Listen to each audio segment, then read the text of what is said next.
first two games of this series have been rather entertaining. The Phillies have watched the Nationals win one and the Phillies win one. Tonight, the Phils are hoping for victory number 2 in this series and also victory number 4 overall on this road trip. It's game 3 between the Phils and the Washington Nationals. Well, the Phillies made some moves earlier today. In fact, with the loss of Lehigh Valley last night in the postseason, they have enhanced their roster with a few pitchers. They got 3 in all. Joely Rodriguez makes his first stint in the big leagues. He's been pitching very well down in the minor leagues. The Phils looking for a left-hander, and Cody Asche is back. He had hit the ball better in AAA during this stint since the Phillies sent him down. Hi, everybody. I'm Tom McCarthy along with Matt Stairs. Well, the relievers are going to help the Phils shore things up because last night they got a little short in the relief category. Offensively, Cody Asche knows what his role will be. Everybody knows what their role is tonight against Max Scherzer, and that's probably to get after him as early as possible. Well, it is going to be interesting to see what happens tonight against Max Scherzer. His last outing, he kind of changed his game plan. He said he wanted to attack our hitters. He threw a ton of first pitch fastballs. He realized, while these guys are being aggressive, I need to go to plan B. So he made the adjustment after the first inning, started using a lot of sliders, but he was very good this game. Everything he threw had late break, knee down is why he has great success. He has a very good fastball. He can hit 96, but it's a changeup, I think. It's a slider that sets up the fastball. He mixed in a few curveballs. He didn't give his first hit up until the 6th inning, so he was on his game, down the zone, and keeping our hitters off balance. Went 8 innings that night, struck out 11. The only runs he allowed, a 2-run home run by Ryan Howard, and his numbers against the Phillies have been unbelievable, in particular since putting a Nationals uniform on. But in his last 10 starts, which does include a start or 2 with the Detroit Tigers, he's 7-0 with an ERA of 1.80.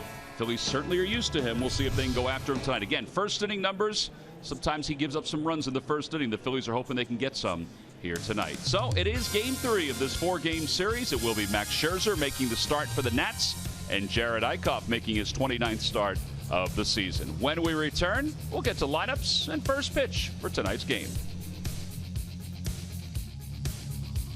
Phillies baseball is brought to you by Xfinity. Xfinity X1 will change the way you experience TV. By Toyota. Tested, trusted, Toyota. Toyota, let's go places. By Citizens Bank. The next time you have a question about money, don't keep it to yourself. Ask a citizen. And by Independence Blue Cross. Live fearless. Learn more at IBX.com.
ever had Teddy Roosevelt wear that kind of outfit when he was the president of the United States. I know he never saw a flyover during his days as the president of the United States, but we did have one during the course of the pregame festivities here today. Pete Mackanin getting set to see Max Scherzer again. Let's look at his lineup. It's brought to you by Xfinity. Xfinity X1 will change the way you experience TV. Well, Tommy Joseph is back in there in the cleanup spot. He's right behind Andres Blanco, who's playing again for the injured Maikel Franco. This has lingered a little longer than they anticipated, and Franco probably won't play tomorrow. And that lineup will get set to face Max Scherzer, who is ready to go as Cesar Hernandez digs in. And the first pitch of the night is swung on and fouled back. We're underway, and it's no balls and one strike. Scherzer's numbers 16-7, an ERA of 2.88. He's among the league leaders in a number of different categories. Overpowering 243 strikeouts this year. He throws a lot of pitches, and he throws them effectively. And he throws them whenever he needs to. You can see he's a 5-pitch pitcher. Very good ERA and record over his last 3 starts. Didn't have the greatest start last time, but battled through it. That's what he is. He battles every start. Foul ball off the bat of Cesar Hernandez. It remains 0-2. Scherzer in his last outing against the Phillies struck out 11 over 8 innings.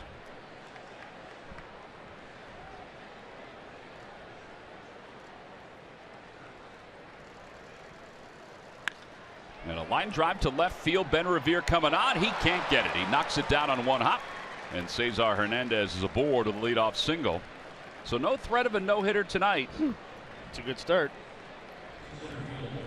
All right, Matt, let's take a look at your keys to the game. Brought to you by Nissan. Well, if Scherzer adjusts, you adjust. And I mean, because last game he was throwing a lot of fastballs, changed the sliders. We didn't adjust, and we kept on swinging at it, thinking it was a fastball. And 2, I coughed. Set the tone early by continuing to pitch inside like you did versus Miami and the previous start before that versus the Nationals. Yeah, he has been a pitcher that has been able to get it inside. Here's Odubel Herrera. Herrera hitting .278 with 13 home runs and 42 runs batted in. That's an indication right there how dominant Scherzer is, that Odubel would think about bunting on the first pitch with the runner at first base.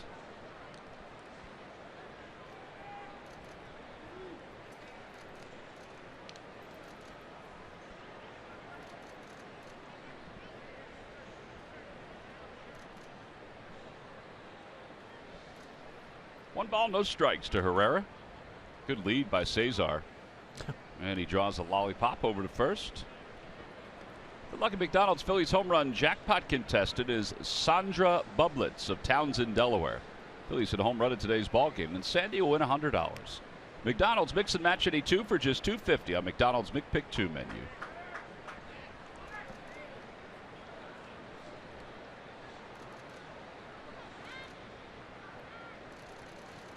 Inside, 2 balls and no strikes. Max Scherzer, second in opponent's batting average in Major League Baseball, first in strikeouts. He's allowed 26 home runs, which is tied for 9th most, third in innings, tied for 3rd in wins. Those are some pretty good numbers.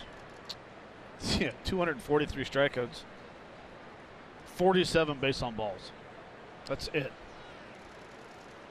Broken bat, Looper over to third. And Randon makes the catch. He's going to need a new bat. One out here in the first. Odubel was lucky that Randon didn't drop that ball. Right. And he thought about it too. In fact, Randon looked frustrated with himself that he didn't do it. He gets jammed really bad on this 2-0 swing.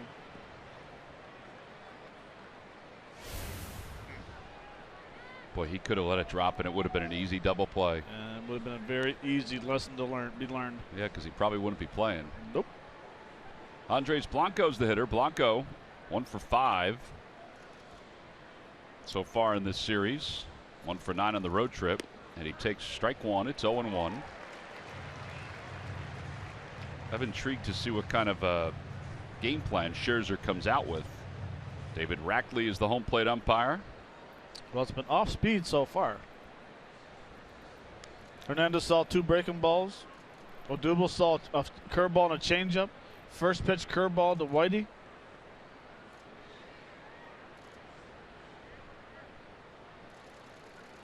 Swing and a miss, 0-2. 94 on that fastball. Well, you mentioned in the open, this is when you need to get Max Scherzer, when he's not locked into his game yet. Because he does get locked in. Yeah.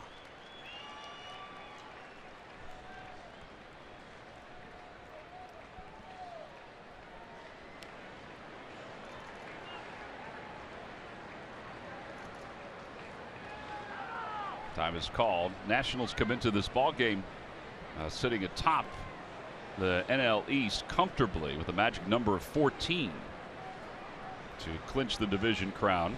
Dusty Baker's not even thinking about the wild card. They're 8 games ahead of the Mets. Mets have won 6 consecutive games. Mets and the Yankees both have won 6 straight. Actually, the Yankees are up to 7 straight because they defeated Tampa today 5-1.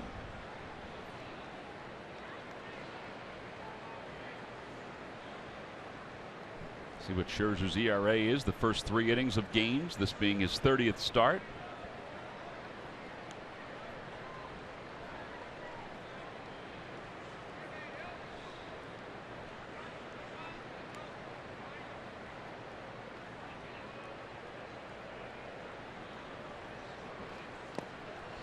Two balls and 2 strikes, and Lobaton keeps it around the area.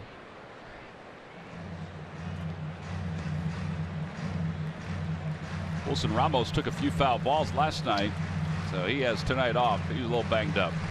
Yeah, one thing we talked about with the numbers with Max is that the first inning, his ERA is 4.66.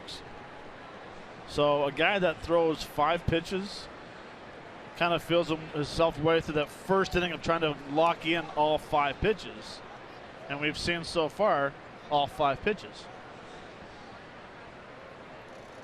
Runner goes, pitch is lifted foul down the left field line, out of play.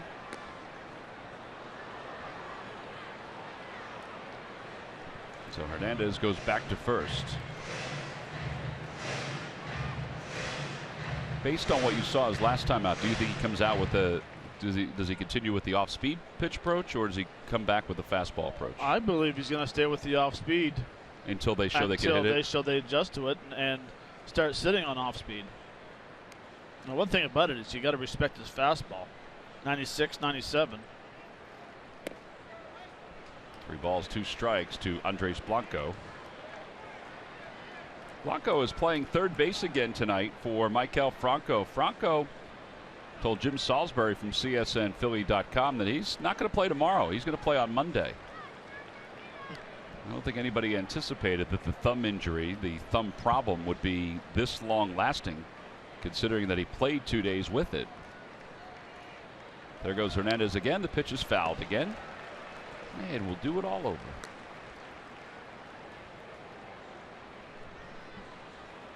Franco's able to take ground balls over at third base, but he just hasn't been able to consistently take swings. Just trying to remember how he did it. Said he did it on a foul ball.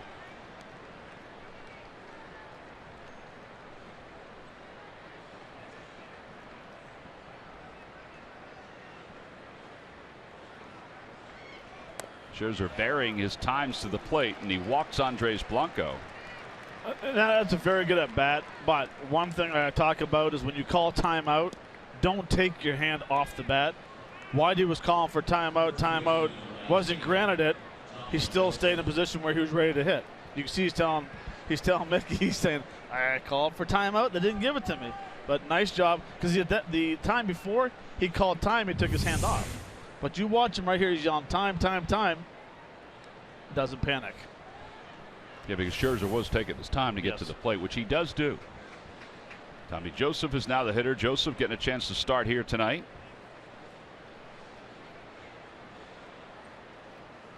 Breaking ball, and it's 0-1. Tommy hitting .246 with 17 home runs, 36 runs batted in. 0 for 5 in his career against Scherzer.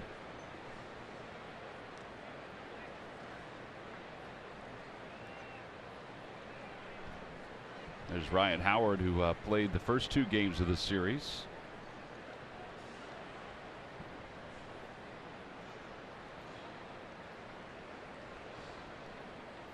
Boy, Scherzer is really deliberate in this inning so far. 0-2. Tonight's game is also available in Spanish. Just use the SAP button on your television or change the language through the menu on your cable box.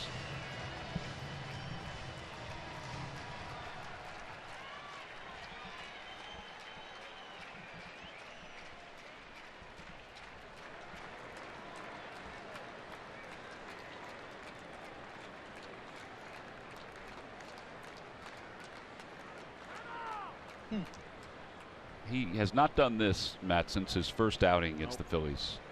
And he did do it in the first outing because it was something that Mike Maddox had imparted some wisdom on Scherzer, on Strasburg, on Gio Gonzalez to vary their times to the plate. That's how you control the running game. Yeah, and it was annoying, but he was doing a lot of that. Tommy Joseph pops it up on the right side.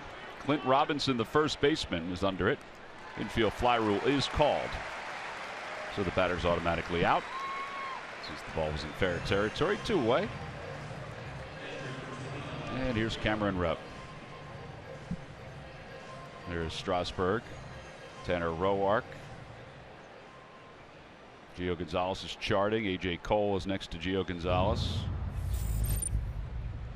Last night, Cameron Rupp, he hit a long one. Oh. My goodness. That ball was crushed.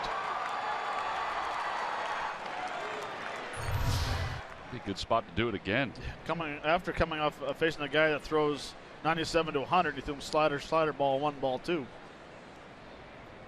2 for 7 in the series is Cameron.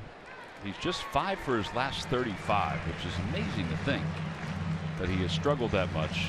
He's still having a solid offensive year, though. 262 with 15 home runs and 48 runs batted in.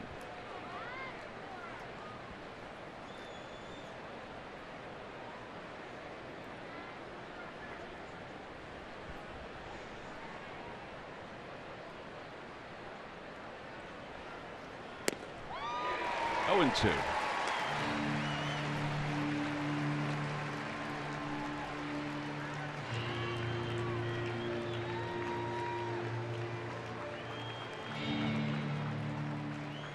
It'll also be interesting to see how many fastballs Max Scherzer throws into righties and lefties. And he'll throw the slider down and into left-handers, and he might pull a changeup. But again, you look at his numbers. He's only hit 4 hitters this year in 190 2/3 inning. Compared to, let's say, Tanner Roark, who's hit 13. 13 in probably the same amount of innings.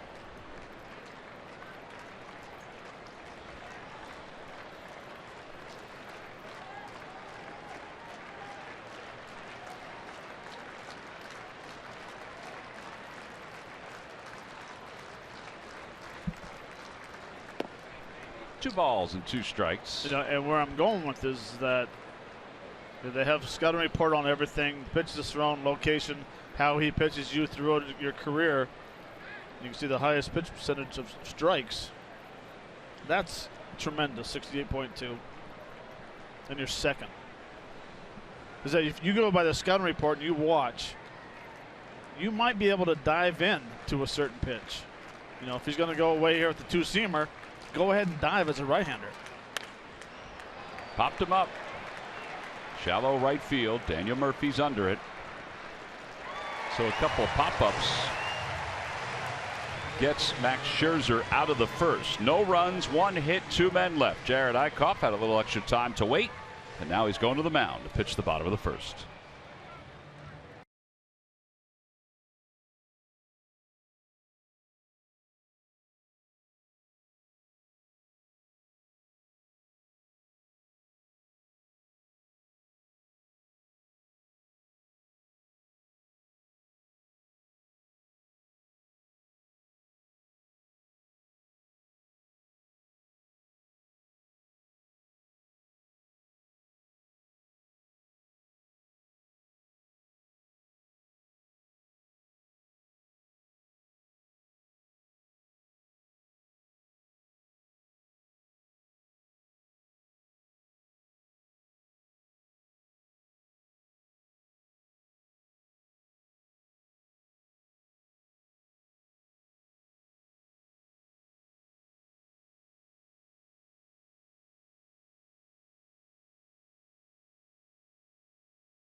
scheduled to lead off again for the Nationals. Let's take a look at the rest of his lineup, brought to you by Xfinity.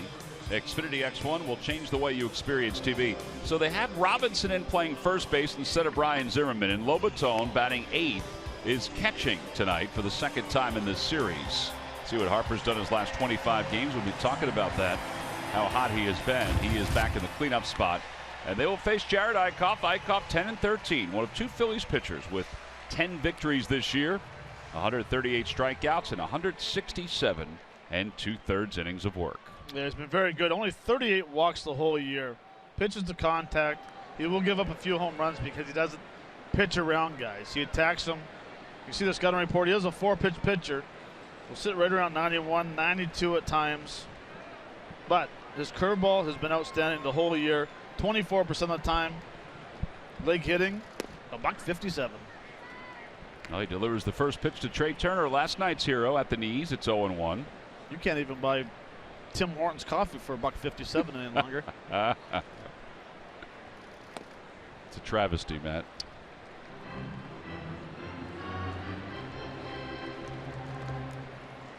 Turner 3 for 9 in this series, including the 2 home runs yesterday. 2 balls, 1 strike to him.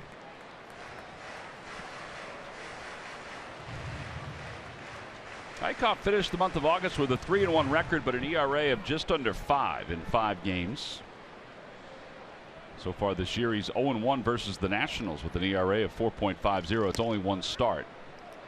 2 balls and 2 strikes to Turner.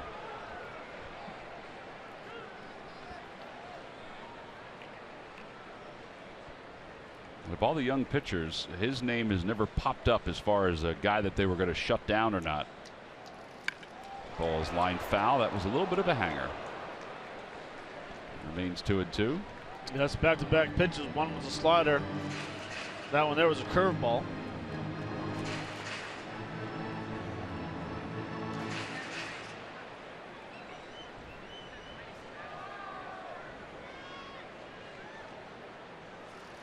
He got him with a curveball out front. And 1 out here in the first. The curveball just looks like it's such a good pitch to hit because you recognize it early, but as you think you're going to square it up, it just disappears. That's how big the break is. You can see the grip right there. Tight spin. Not even close. And it's so close that you have to swing because you don't want to get punched out on a curveball. Yeah, the last outing he had against the Nationals, he threw the curveball a lot, and I asked him afterward, I said, that's sort of a change in the game plan. He said, well, we just felt like they were more susceptible to the curveball than, let's say, the slider. So I wondered, like Scherzer, whether he would go with that same sort of game plan tonight. Ben Revere hits one in the air to left center field. That's pretty well hit. Everybody was playing shallow. It's over their head in a 1-hop over the fence. A ground rule double for Ben, his 9th double of the year. So he's in scoring position for Daniel Murphy.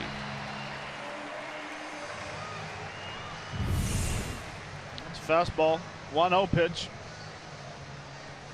Ben hasn't had a chance to play a lot, but it's out pretty good.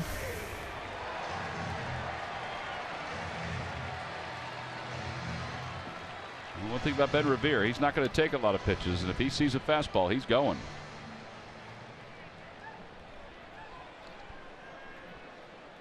Daniel Murphy, the batter. He's 1 for 9 lifetime against Eickhoff. And he pulls that one to first. Tommy Joseph knocks it down, and he'll scamper to the bag. 3 unassisted. Over to third base goes Revere. Bryce Harper's coming up.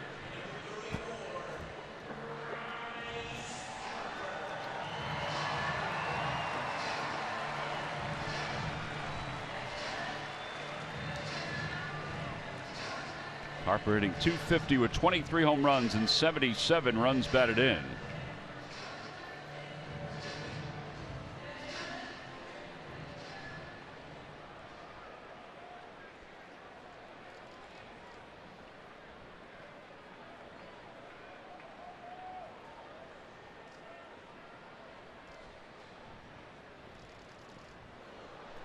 Throws him a first pitch curveball, and it's 0-1.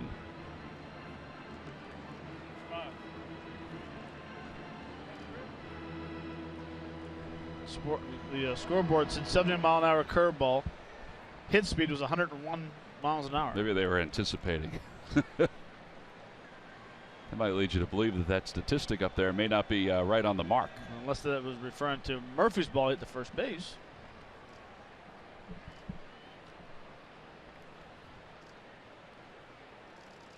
Another curveball, and it's 0-2.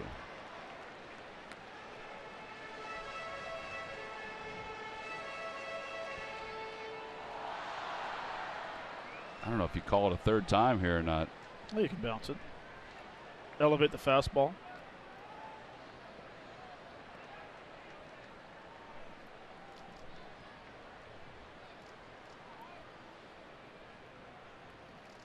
Nope, they threw it again. 3 straight curveballs, and Harper strikes out. Second strikeout for Eichhoff. They leave Revere over at third. We've completed 1. We'll move to the second here at Nationals Park. Pretty sharp breaker so far tonight for Jared Eichhoff.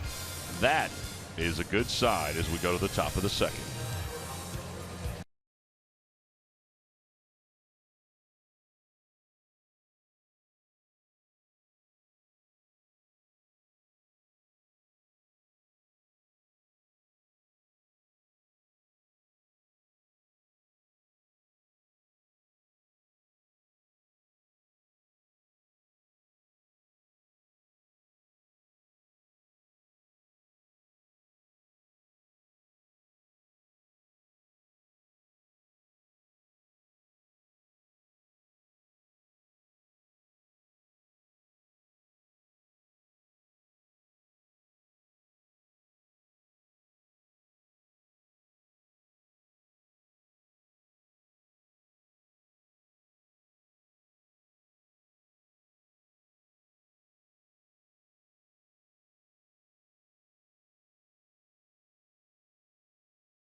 Pittsburgh Pirates as the Phils go home for a nice homestand. All 4 games are at 7:05. The final month of the season. Make your plans now to come see the Phils and the Pittsburgh Pirates for 4-game series.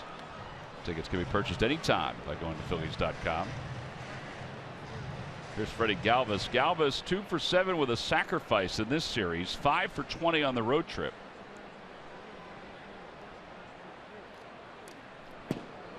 Way inside, 1 ball and 1 strike. It'll be Galvis, Borges, and Aaron Altair.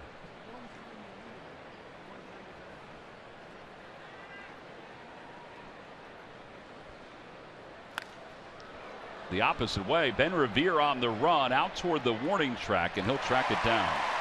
Revere and Galvis both hitting the ball pretty good ways. With 1 out, Peter Borges is coming up. Let's check in with Greg Murphy. All right, thank you, Tom. It's time for our Coors Light Cold Hard Fact presented by Clean Crisp Coors Light. Max Scherzer is the topic. How about this? Best strikeout to walk ratio in baseball, and Max Scherzer right there at the top. 5.17 strikeouts for every walk he issues. Some pretty good names on that list. Syndergaard and Bumgarner and Fernandez and Mike Leake as well. And you talked about it, guys. You know, he's not a guy that's going to give a lot of free passes. And, you know, he already walked 1 guy, Andres Blanco, in the first inning to no strikeouts. So at this point, you know, you got to figure that he's going to start bearing down and working in those strikeouts as well. He's not a guy that likes to give free passes. He's going to challenge you. And we've seen that time and time again with Max Scherzer. Phillies hitters have to be ready for that. Max Scherzer's already won 1 Cy Young Award. He'll be in the discussion for this year's Cy Young Award because of numbers like that and some of the other numbers that we popped up there earlier that he's been successful in. 1 ball and 1 strike to Peter Borges. And it's 1-2. I guess that goes back to what you were talking about, Matt. You know, the percentage of strikes, but also, all right, he's going to be here, so look there. Well, he's become the type of guy that you almost don't want to pull because the slider's low and away, the fastballs are low and away. You know, that was supposed to be a fastball, and he shook him off. He came with a changeup. Well, there's his first strikeout of the night. There are 2 outs. Aaron Alter's coming up.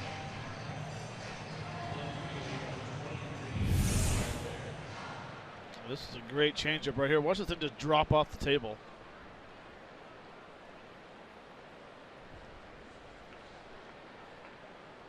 It's a great shot right there. Yeah, it kind of shows that his arm angle and everything is exactly the same. Altair takes away, and it's 1-0. Well, they owe him a lot of money, but so far it's been worth it. And with the injury to Steven Strasburg, they're going to need him even more when the postseason rolls around. Now, I'm going to go down some numbers with Max this year. With his fastball, Lig's hitting 208. Now, these are some ridiculous numbers. Slider, $132. Change, 191. Curveball, $182. And a cutter that he doesn't throw a whole lot any longer is at 235. Well, it's all led to this being among the active leaders in winning percentage. Joe Nathan's on that list too. He lost the other day with the Giants. 1-2 pitch and a foul ball. I think the other part of it is that the Nationals will be in the postseason, and he is a good postseason pitcher. All of his postseason starts have come with the Detroit Tigers, but 4-3 with an ERA of 3.73 in 10 starts.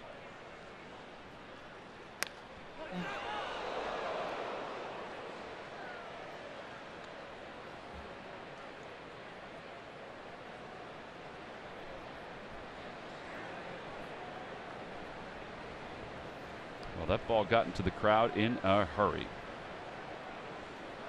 Just past the protective netting. And we saw the green sign, which is good. Yeah, the strike 3 call on the inside part of the plate. 95 on that heater. Back-to-back strikeouts. 1, 2, 3 go the Phils, and we'll go to the bottom of the second.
The start of the NFL season. Tomorrow's games are any indication, or Thursday night's game is any indication of what kind of season it's going to be in the National Football League, that it's going to be a good one, because that was an outstanding opener between the Panthers and the Denver Broncos. Jared Eichhoff just finishing up his warm-up tosses as we go to the bottom of the second inning. lot of Phillies fans just walking along the concourse. Met up with a bunch of them. I'm not sure why the Mets fan is here. Maybe rooting against the Nationals. Well, the Mets are coming in next series. Oh, maybe. So maybe he thought it was today. Maybe he's going to stay till then.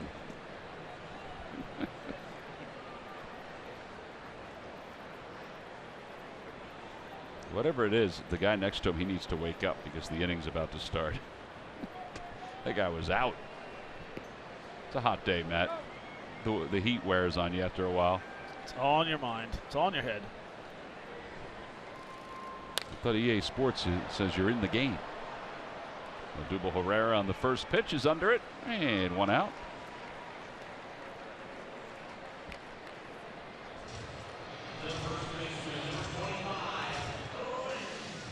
And here's Clinton Robinson playing first base tonight for Ryan Zimmerman. Zimmerman has been struggling, but so has Robinson. Robinson is 0 for 2 as a pinch hitter in this series, but he's hitless in his last 12 at-bats and 2 for his last 18. Hitting .227 with 5 homers, 25 runs batted in. Yeah, you mentioned Zimmerman was struggling. Doesn't help when you hit 2 balls on the nose yesterday. Your third baseman and your shortstop rob you. I actually thought he was going to play today because of that, because he did hit the ball with a little bit of authority. I always wonder, you know, with Max Scherzer pitching, sometimes they play their backups, which I understand why. But if I'm a regular guy playing every day, I would want to play on Saturday night and have Sunday off. I'd also want to play behind Scherzer because you know it's moving. The game's just moving.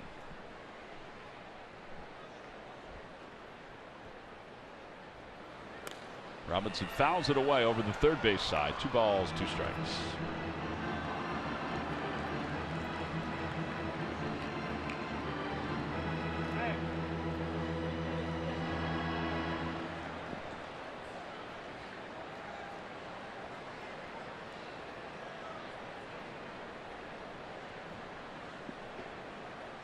Outside, 3-2.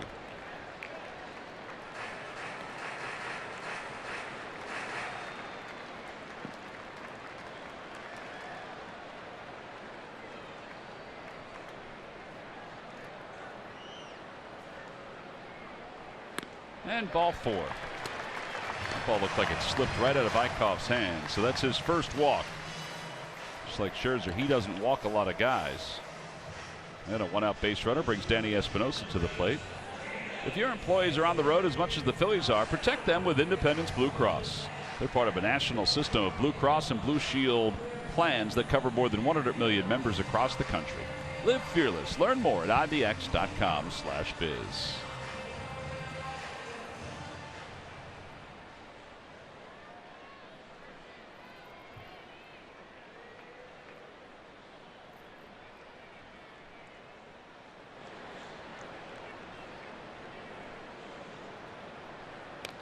Espinosa fouls that one way out in front of it.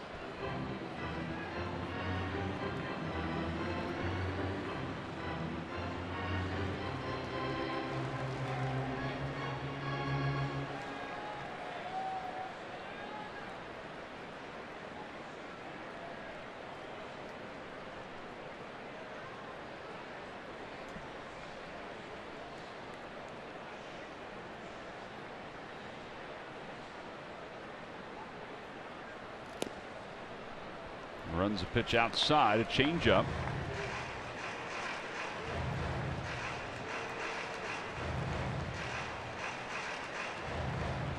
Changeup's the pitch I wish that Eichhoff would feel as comfortable throwing as the curveball. Such a weapon versus left-handers. Yeah, I think if you talk to anybody about him going into the offseason, that is probably the pitch that they would like him to work on, which he did do last offseason. That's a foul ball, and it's 1-2. And it is better than it was last year. There's no question about it. Last year, he really didn't have one.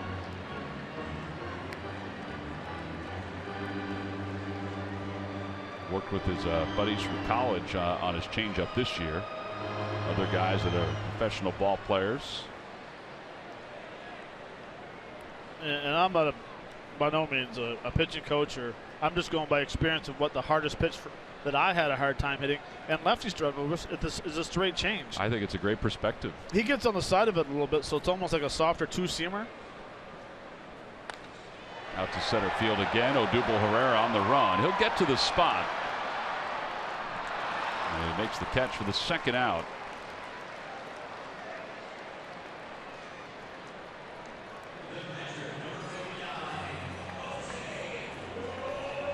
So Robinson back to first. Jose Lobaton is the hitter. Robinson shouldn't have been back at first base. As a base runner, what you do is you see a deep fly ball like that, you see your center fielder or your outfielders are going back and being camped underneath it. You automatically go back to second base and you start busting your tail towards second base or third. The play's in front of you.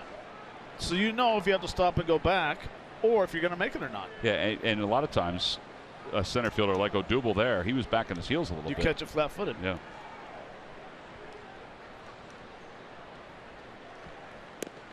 Lobaton takes outside. 1 ball, no strikes to Jose Lobaton. Wilson Ramos, he's a spectator tonight. I'd assume he was in the coal tank for a while last night.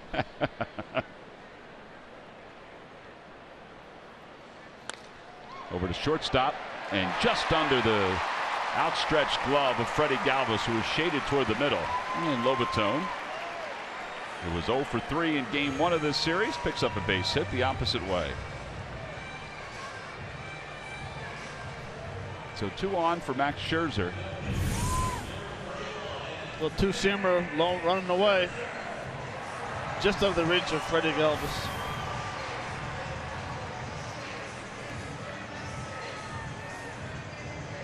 So again, I'm not saying that they would have pitched to him. They might have put him on. He might have saw a different pitch. But if Robinson goes back to first base and attempts to go to second base, could be a 1-0 or try lead. to, it could be a 1-0 game.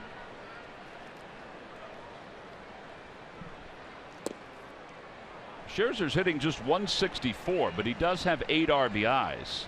The 8 RBIs are tied for second among pitchers with Jeff Samardzija of the Cubs. Adam Wainwright is the clubhouse leader with 14 runs batted in for pitchers. Fly ball left field. Aaron Altair going back. That ball's carrying out to the track. He makes a basket catch at the last moment. And the side is retired. I don't know if he didn't see it or if he wasn't sure where he was as far as the fence goes. Or he just overran it. He gets back to the spot here. Yeah, he may have just overrun it. Turned a little tougher than he thought.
Time now for the Jeep Stuff the Fans trivia question. Log on to Phillies.com, go to the fans section for all the information, and please submit your answer on the subject line. All right, Matt, the question is, who was the first Washington National to hit a home run in the team's inaugural season in 2005? First Washington National to hit a home run in 2005. Answer will be revealed a little later on. Was it a walk-off?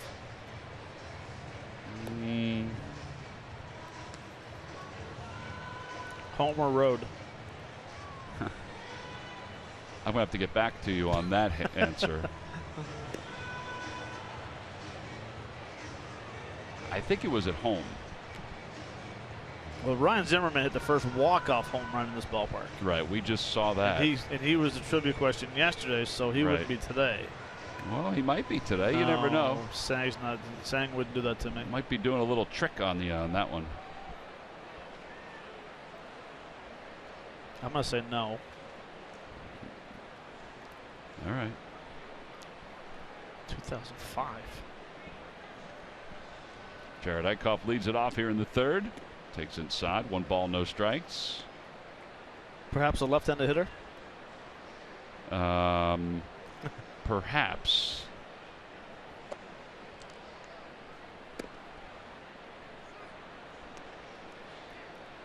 Actually, he was a left-handed hitter. I'm not going to lie to you on that one.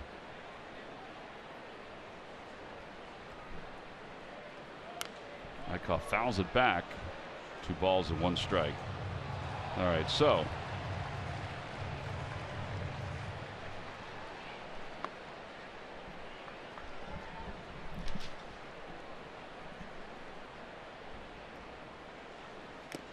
foul tip, 2-2.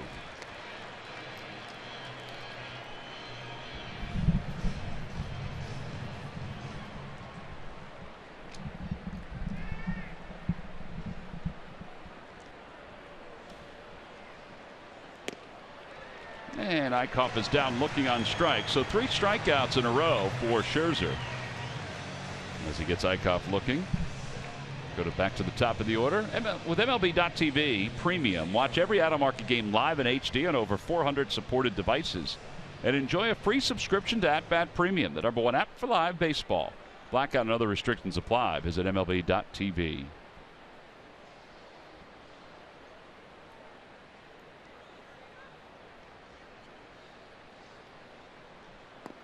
Cesar singled his first time up. He has the only hit tonight for the Phillies.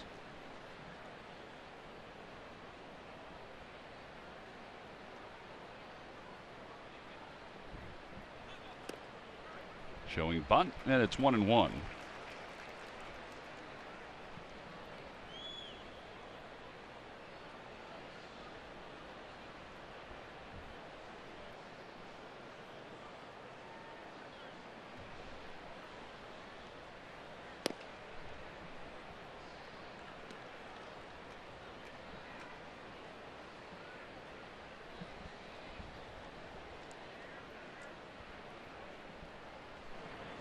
Three games so far. I would say our left-handed hitters have moved their feet 10, 11 times without slider down and in. Trying to back foot the slider.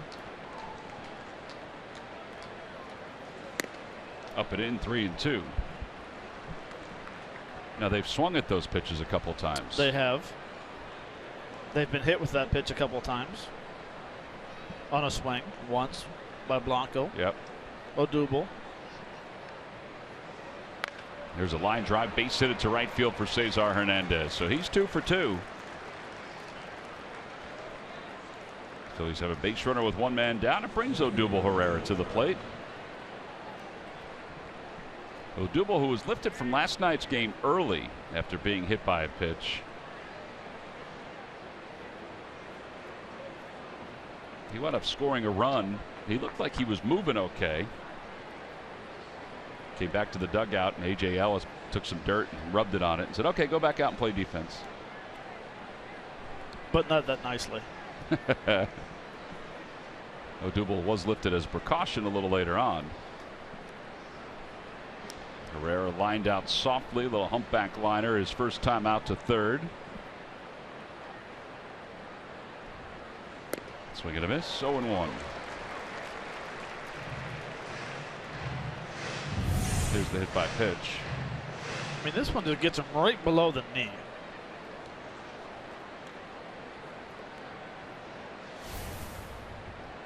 13th batter that Roark has hit this year. Twice he's hit Odubel. Phillies came back and hit Daniel Murphy a little later on in the game.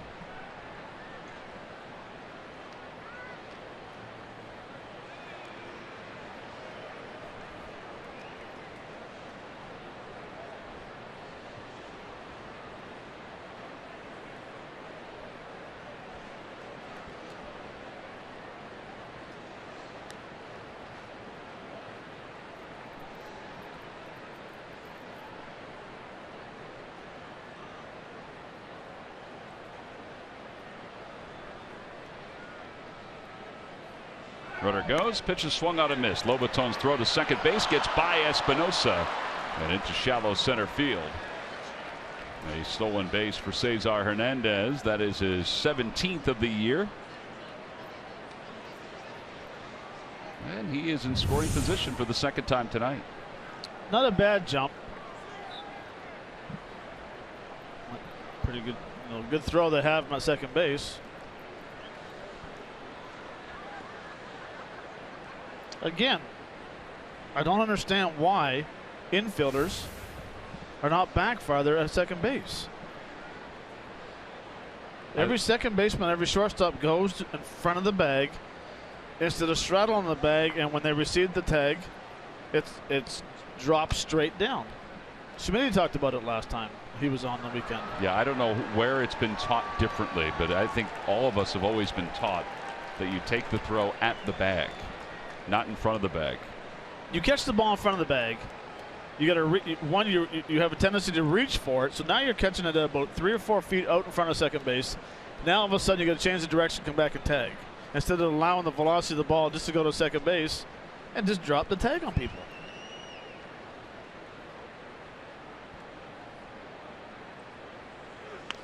Pete has told us that he's okay with infielders being in front of the bag, but he thinks they're too far in front. And then I kind of said the same thing that we've been talking about. And he said, yeah, he goes, we were taught that way too. He was a middle infielder when he came up. He was taught to catch the ball around the bag, like we're talking about. Straddle the bag. Yes. Okay. But I don't know why it's being taught the other way. I guaranteed Larry Boa, he covered that bag when he caught the throw.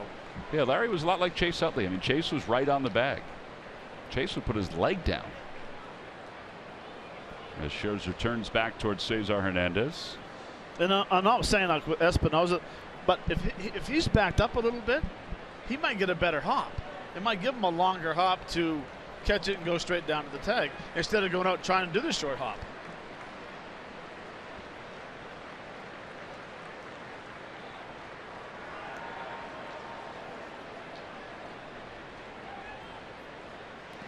In the dirt, 1 ball, 2 strikes to Odubel.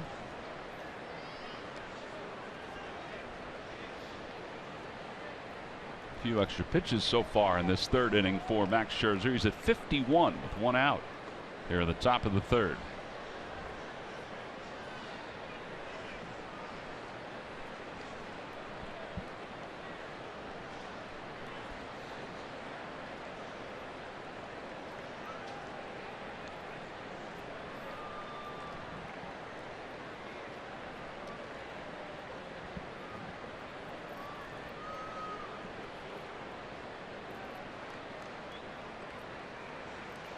In the dirt again, and Lobaton's able to keep it in front of him. So Hernandez cannot advance. The only way he could have advanced if he broke right away, but I don't think anybody would have realized the ball would have gotten that far away from Lobaton. Well, it's also a tough read. There's 2 tough reads in baseball. When you're at second base and the catcher blocks the ball, yeah, and it comes towards you, goes back towards the pitcher. And if you're a runner at third base and the ball goes this way, you can't determine how far it is away from home plate. That's why it's so important that your hitter or your batter tells you yes or no, stay or go.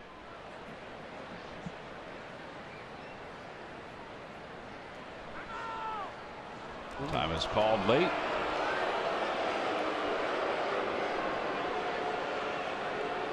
Odubel just said thank you.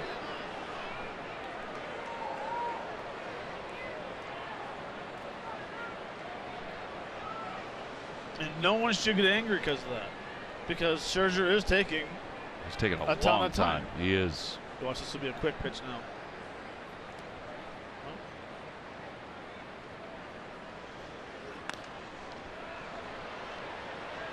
Beer's going to sprint after this one, but it's back a few rows, and it remains 2-2.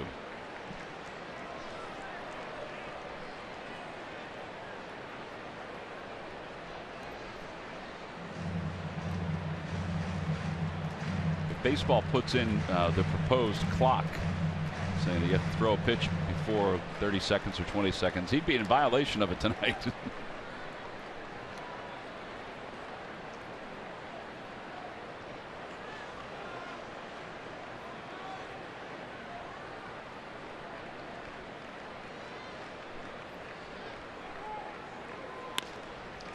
They had a pickoff play on at second. The only thing is they didn't tell Scherzer about it.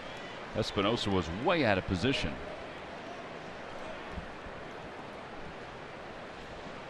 A lot of pickoffs will come with the pitcher will not even look at second base. So they'll go through some signs at home plate. Let's say you're going to go to your chest protector first. Indication we're going to do a timing play. Catcher will give some signs. As soon as I drop my glove, that's the key for the second baseman or the shortstop to go to the bag, and he just spins and turns. Spins and throws a missile to second. Odubel breaks his bat, grounds it to the right side. The flip goes to Scherzer covering. 3-1 on the putout, and there are 2 outs. Over to third base goes Cesar Hernandez.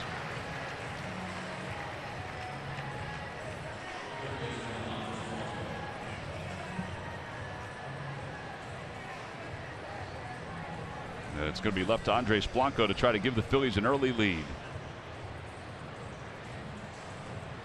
Odubel's going through some lumber tonight, Matt. He's going to need another bat. I would say the Phillies are going through some lumber tonight. Yeah, there's some pitchers that we keep track of how many broken bats. Scherzer's one of those guys. Blanco walked his first time up.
On the Toyota Major League scoreboard, the Mets have taken a 2-1 lead over the Atlanta Braves. Jay Bruce has an RBI and a ground out. Bartolo Colon is pitching in that ball game for the Mets. The Mets find themselves a half game up over the St. Louis Cardinals in the wild card race. Who would have thought?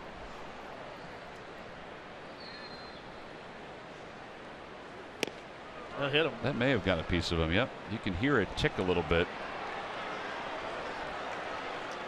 So Blanco will go to first. 4th batter that he's hit this year. And Tommy Joseph will have a chance to drive in a run. It just ticks his jersey, doesn't it? I think that's all it did.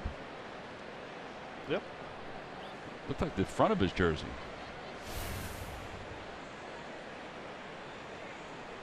It's 4 fastballs inside the left-handers, 1 to a right-hander.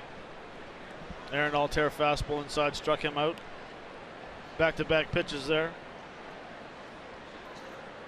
Cesar Hernandez 1, and Odubel 1.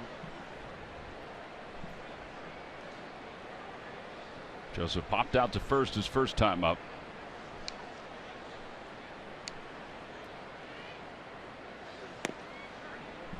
We got a fastball at 96. It's the 60th pitch of the night for Scherzer.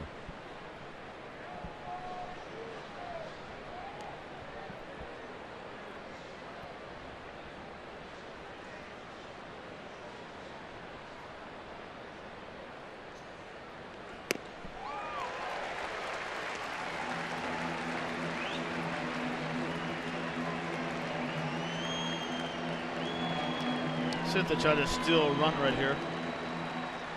First and third, not out. I'm sorry. First and third, 2 outs. 2 strikes on the hitter. A lot of times the guy at first base will take off, pull up to see if they'll throw through.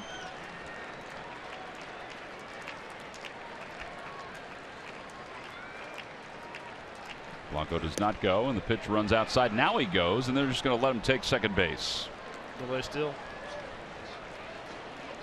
Second stolen base of the inning for the Phils, which is the second one of the year for Andres Blanco.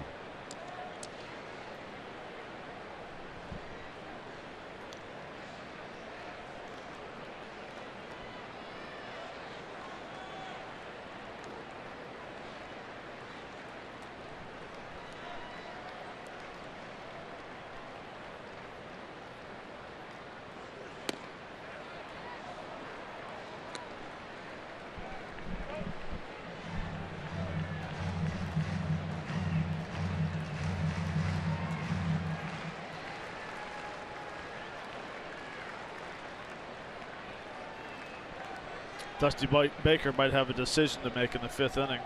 Who's going to pitch the 6th? He's had that decision a lot this week. Well, Tommy fouls it away. There's a lot of foul balls tonight too. yeah, your horse is on the mound. He doesn't have the best stuff tonight. You can see he's working tremendously hard. 5 innings wouldn't be a bad thing for him. Throw 5 innings, 90 pitches, 100 pitches.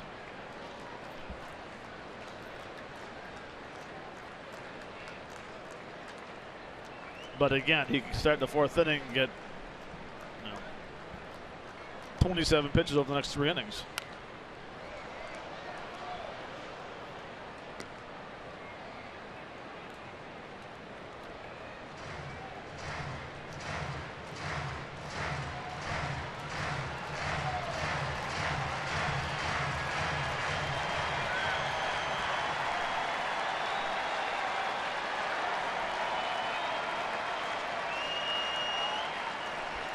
Well, this will be pitch number 30 this inning for Scherzer.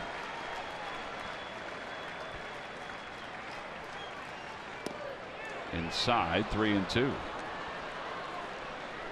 He doesn't have that good bite on the breaking pitch tonight. Now he's been able to pick up 3 strikeouts.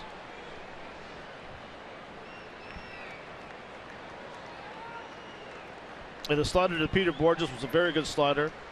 Fastball to Altera inside, and the curveball or the slider to Eichhoff was a hanger.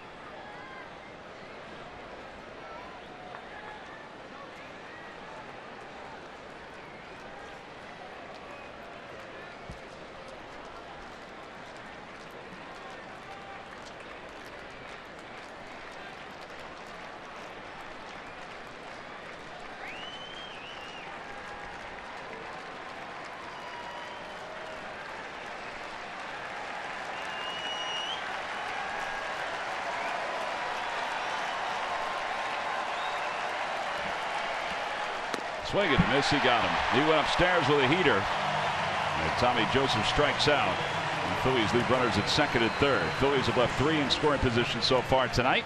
We head to the bottom of the third. Top of the order is due up.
million in an instant. Players must be 18 or older. Please play responsibly. Buy McDonald's. Mix and match any two for just $2.50 on McDonald's McPick 2 menu. And buy your local Ford stores. Well, we go to the top of the order. The Phillies had chances in the first couple innings. They had 3 runners in scoring position, but unable to push a run across the plate. So now Trey Turner leads things off. Turner hits the first pitch right at Andres Blanco. It's the second time tonight that the Nationals go after the first pitch to start an inning. And with one out, then Revere's coming up. That's a rookie mistake. After a long top of the third. A lot of pitches thrown in the top of the third. I guess it's easy for me to say if he hits a ground ball, if it's a home run. But I still like to see. Max needs a break. You know, Ben Revere's up there swinging. Next pitch. But you're right. I mean, you think about it. After throwing 30-plus pitches. Inside, 1 ball, 1 strike.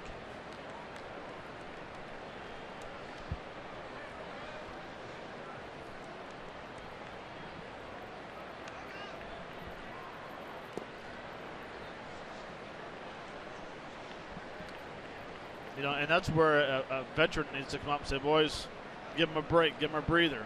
Or you should just know that you just stood up there for 25 minutes on the field.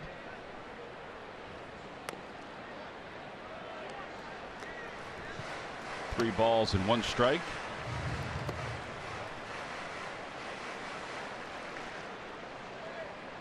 Not very often you see in the third inning a manager or coach say, hey, take a strike. Over to third. Blanco backs up on this one and throws across the diamond for the second out. That kind of fooled Andres a little bit. And now with 2 outs, here's Daniel Murphy. He swung at the first pitch his first time up and grounded out. Well, now why I'm on a roll, I mean, that's a ground ball for 1 pitch. That's a 3-1 pitch for Ben Revere to hit. Is that his strength? That's not Ben's strength.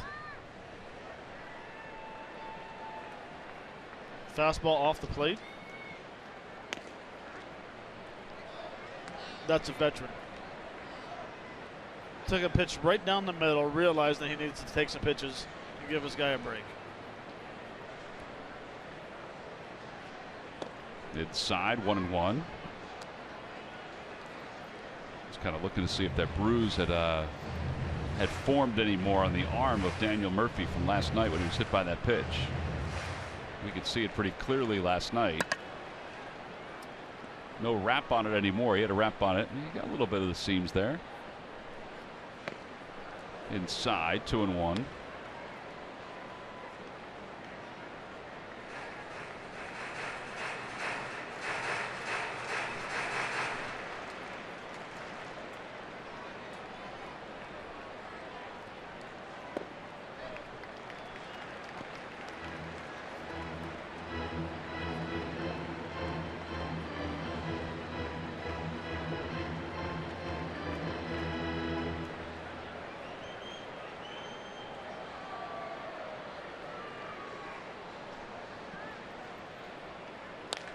And he lines it toward right field. That'll be in for a base hit for Murphy.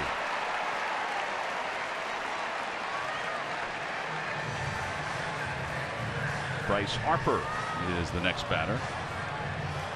Well, coming up, College Series Week at Citizens Bank Park. Series of seminars for college students, recent graduates, and graduate students who get a chance to go behind the scenes in their respective fields with Philly personnel. The dates for the College Series, the 13th, the 14th, and the 15th, and then the 20th and 21st. Speakers include Phillies chairman David Montgomery. Murph's going to be there. First base coach Mickey Morandini. Assistant general manager Ned Rice, and many others. For the full lineup and to order your tickets, visit Phillies.com/college night. Harper takes up and in.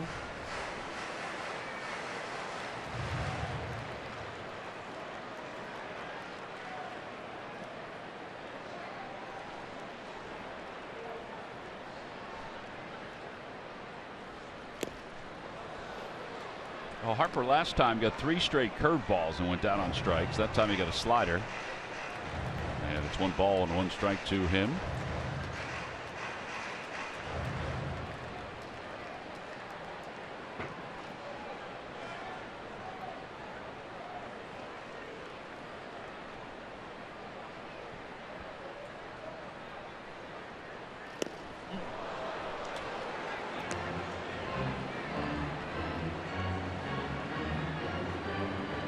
It's a good curveball. It's a good place because it's a 12-6 curveball. So with Harper stepping in the bucket a little bit, the path goes towards first base. If that ball doesn't come into the barrel, but if it does. Well, there it is again. He just can't hit Eichhoff's curveball here tonight. Eichhoff has struck him out twice on the curve. Overall 3 strikeouts. Murphy's left over at first. We'll leave for the 4th with the Phillies and the Nationals scoreless.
For their first run of the night. Cameron Rupp will lead it off. He popped out his first time up.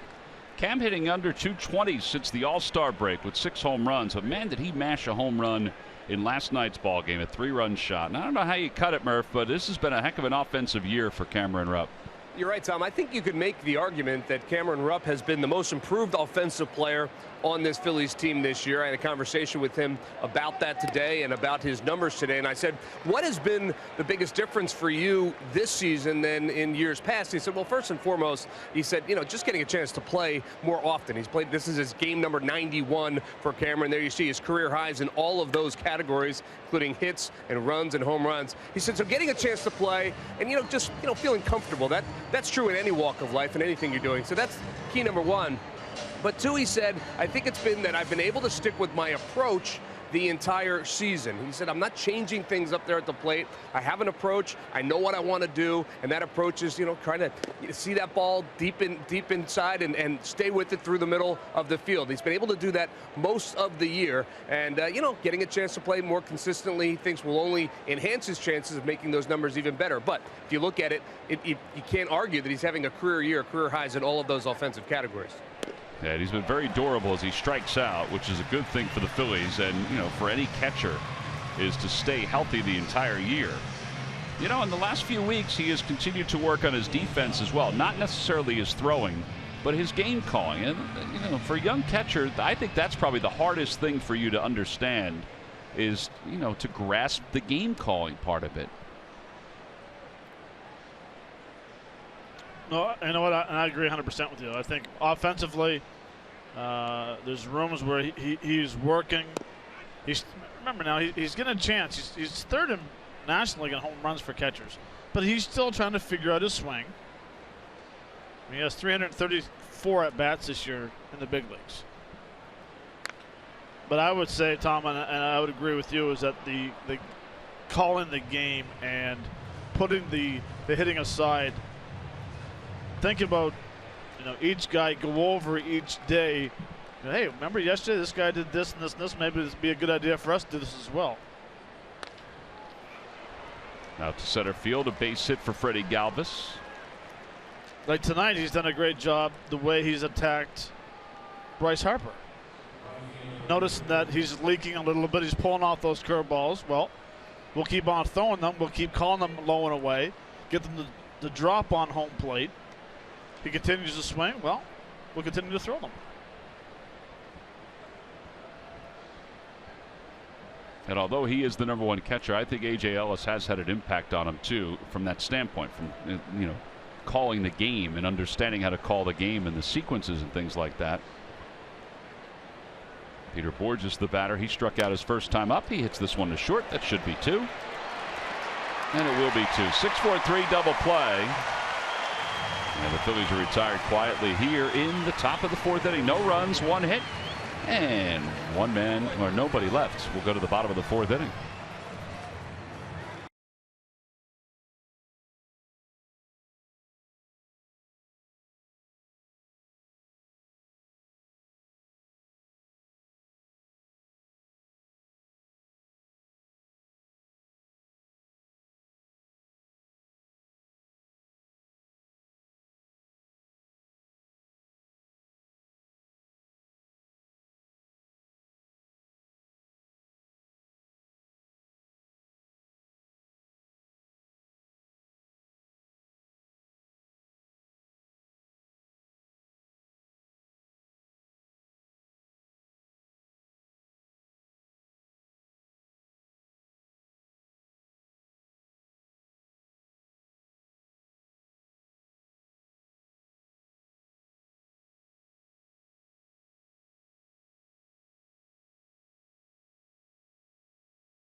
Buy Toyota. Visit buyatoyota.com to find your RAV4 today. Toyota, let's go places. Let's go Phils. Jared Eichhoff has finished his warm-up tosses. We go to the bottom of the 4th inning. Eichhoff so far has allowed 3 hits through the first 3 innings. He's at 170 2/3 innings. He will face Rendon, Clint Robinson, and Danny Espinosa.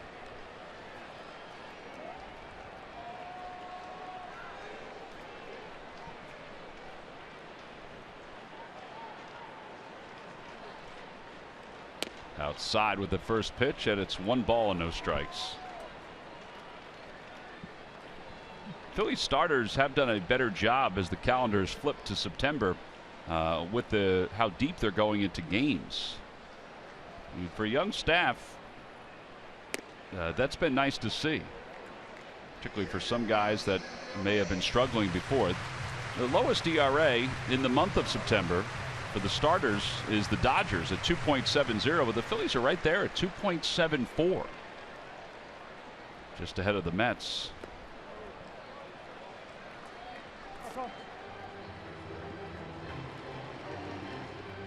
They're averaging 6 1/3 innings per start in September, and that is the best in all of baseball. Fly ball, shallow left toward foul territory. Freddie Galvis says he has it, and an out recorded here in the 4th inning. So coming into today's ball game, the Phillies starters have thrown 49 1/3 innings. And averaging just over 6 innings per outing.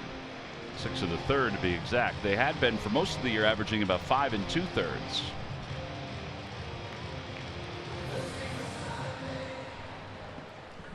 Jake Thompson 5 1/3 last night. 5 hits and 2 runs. You just saw Klein there. That he may get a chance to start at some point in the next week or two, as the Phillies,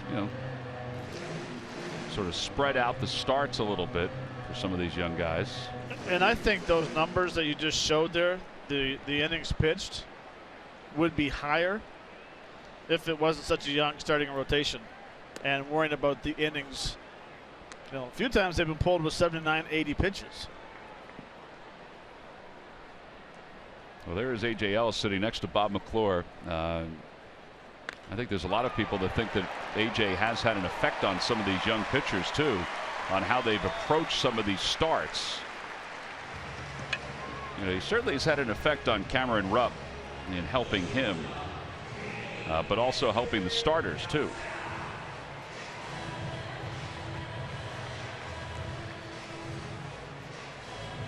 Well, he's doing what a backup should do. Help people out. Honestly, that's and hats off to backups. I mean, backup infielders help out guys. Backup outfielders help out guys. Backup catchers see the game, so they help with the catchers and the pitchers. They have a good relationship with the pitching coach because they're always chatting. Yeah, even today he was sitting down with a couple of the young pitchers, just going over certain things with video, and that's helpful for guys that are sort of seeking that knowledge.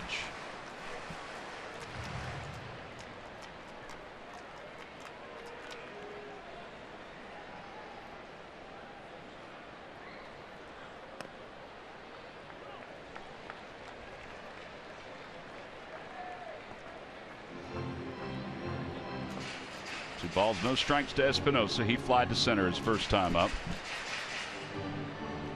Andres Blanco going in just to give Eichhoff a little bit of a breather.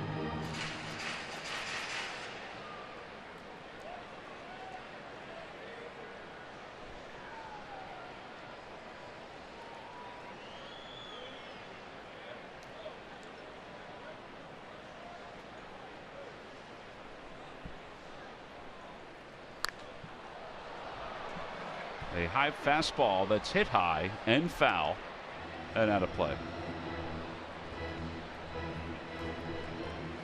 That was actually above our heads. No chance.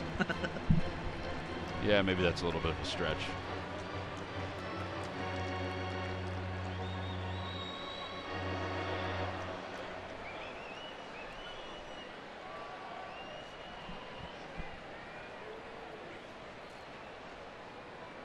Changeup coming. 2-1 changeup. Almost slipped out of his hand outside. Well, it's a hitter's count now for Espinosa.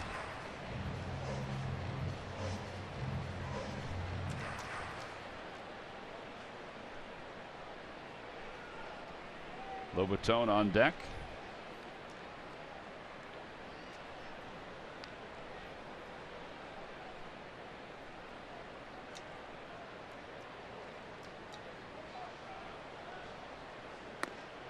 And ball 4.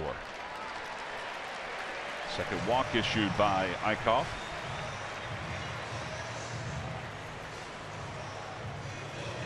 Lobatone singled his first time up.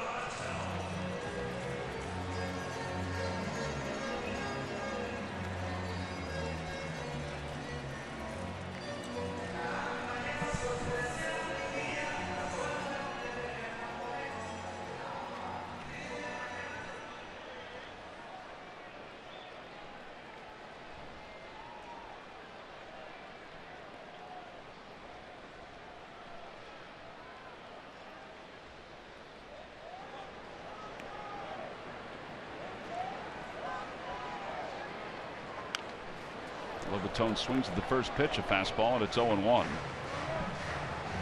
Eichhoff since the All-Star break is 4-3 with an ERA under 4, which kind of goes along with his full season earned run average of 3.79 right now.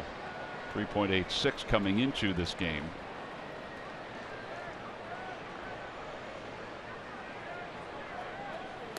So we've talked about quite often with him is the Phillies don't give him a whole lot of support some of the time. He's got 11 games this year where the Phillies have scored 2 runs or less. As you see his splits from one part of the season to another.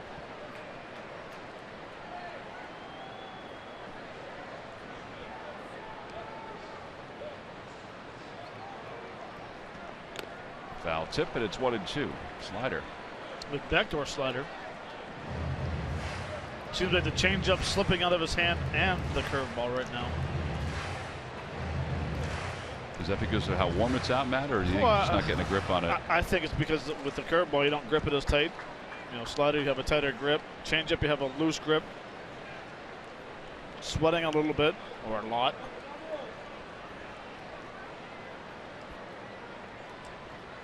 Back toward the middle, and Galvis can't get to it. A base hit. Rounding third, heading for home is Robinson. The throw to the plate, off the mound. He is out at home plate. Cameron Rupp somehow was able to make the tag. And there are 2 outs here in the 4th inning. Robinson thought he was safe. This one's going to be close. The ball hit the mound, and that slowed it up, but still, they were able to get him. Yeah, we'll see, but we're ways away. I thought he got his hand in there first.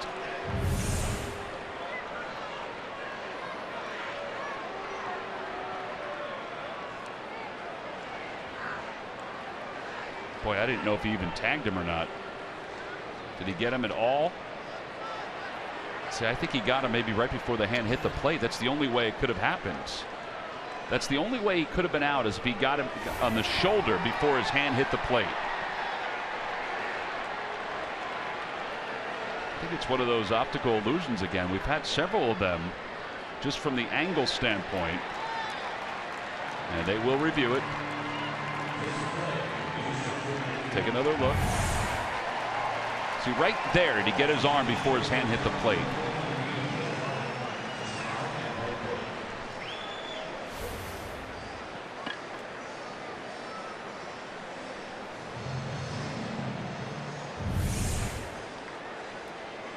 See him.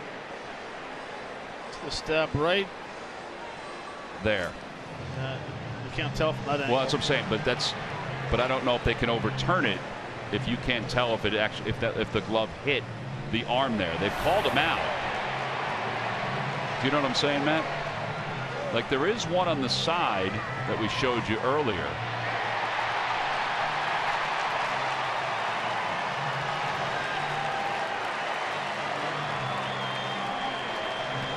Well, here's the call. It's going to be pretty quick. And he is out. Good call. Yeah, I think he got him in the arm, Matt, honestly. And maybe not. Maybe there wasn't enough to overturn it. But I thought he got him in the arm right before the hand hit the plate. It's a lot like we've had 3 now in the last 10 days where it's been difficult to see.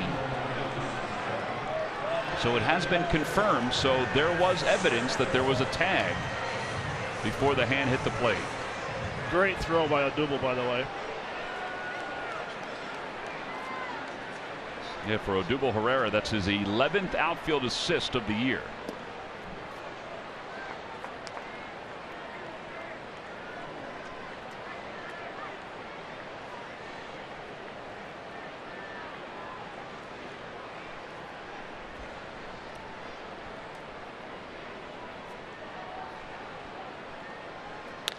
Out to shortstop, and Galvis has it. He'll throw across the diamond. Scherzer's retired, and Eichhoff works out of a jam in this inning with a little help from his friends, Odubel Herrera and Cameron Rupp. We'll head to the 5th. No score between the Phillies and the Nats.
hot.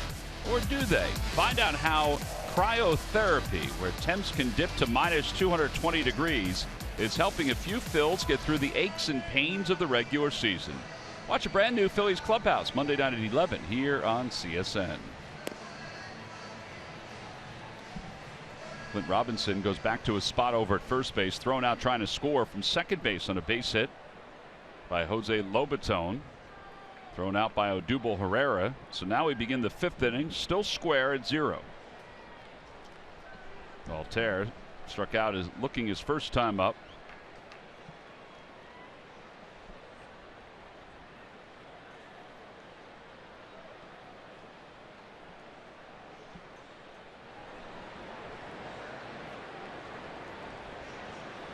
Aaron hits it the opposite way. Bryce Harper venturing back will get to the spot. One away here in the 5th inning. And here's Jared Eichhoff. Remember what I said about the 5th inning? Make a decision? Yeah. Don't have to worry about it anymore. No, he doesn't have to worry about it anymore. Well, you said that it could happen in a blink of an eye, that he can get through an inning without any problem, and I think the 4th inning was that inning. He only threw 8 pitches in the 4th inning.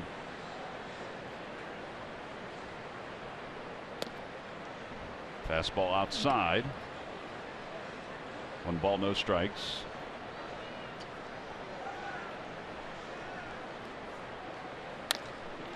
A bloop out toward right center field. Harper runs it down.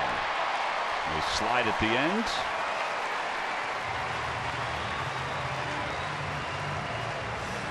Two outs.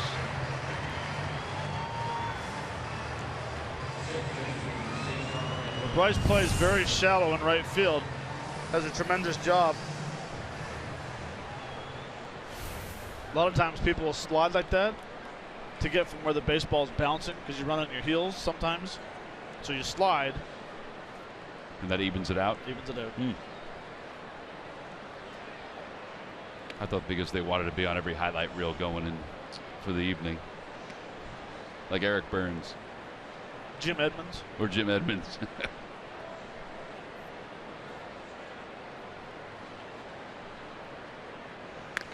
Off the hand, softly to second. Nope, he's not going to have to worry about making a decision in the 5th inning. That's just a 5-pitch inning. 13 pitches the last 2 innings for Max Scherzer. 4.5 in the books. We'll head to the bottom of the 5th.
Minor League report.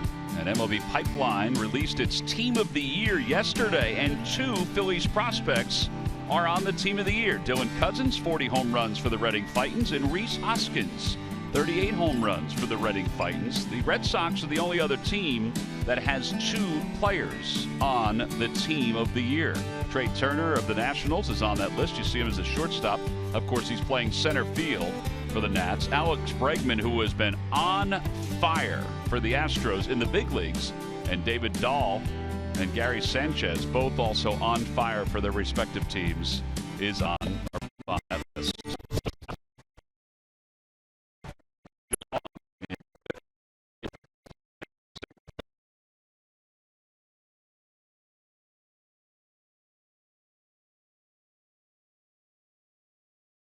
So that's why the reinforcements have arrived here in D.C.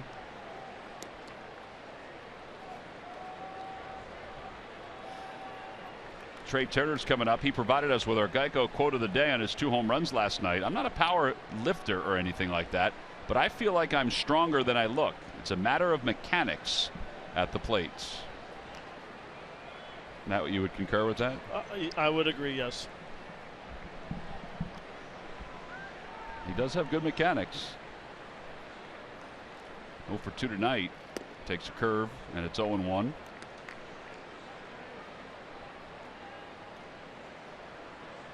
He was 0 for 9 against the Phillies to start the season. Not anymore. If you watch his swing, and even the 2 home runs he hit last night, he was trying to hit line drives. He wasn't trying to lift the baseball.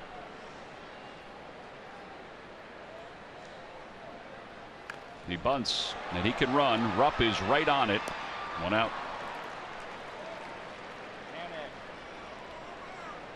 Well, this is the game winner last night. It had everybody cheering. See how level that swing is? He catches it out in front, gets backspin.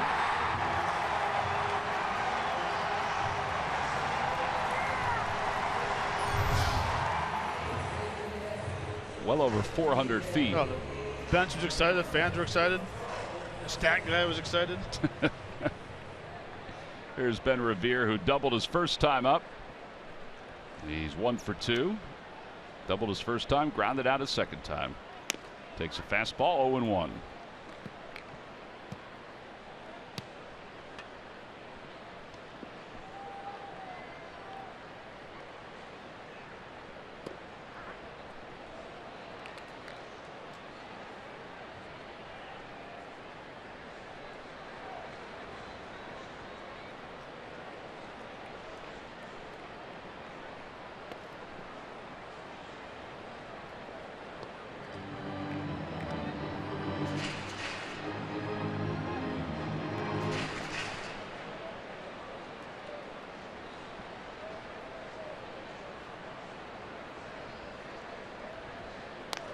Ground ball to first. Tommy Joseph will take it right to the bag. 2 outs.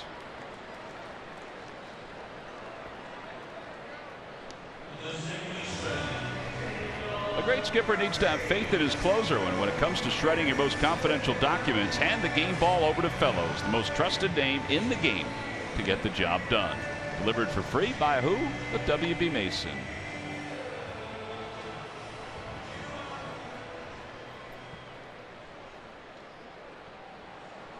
Daniel Murphy is 1 for 2. He's grounded out. He's also singled.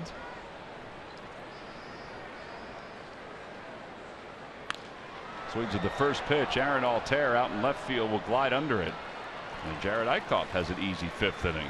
So we played 5. Both starting pitchers have held the opposition scoreless.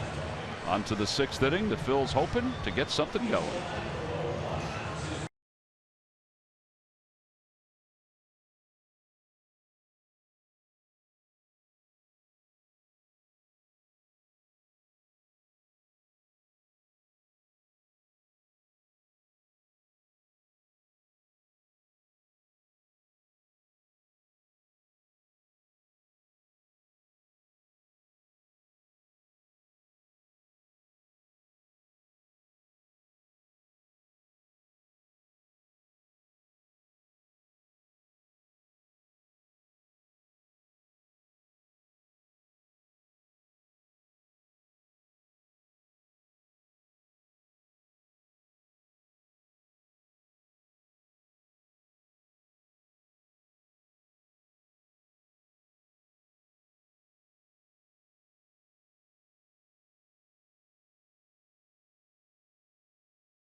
Blue Cross Philly of the week is having one of the most productive seasons of his career.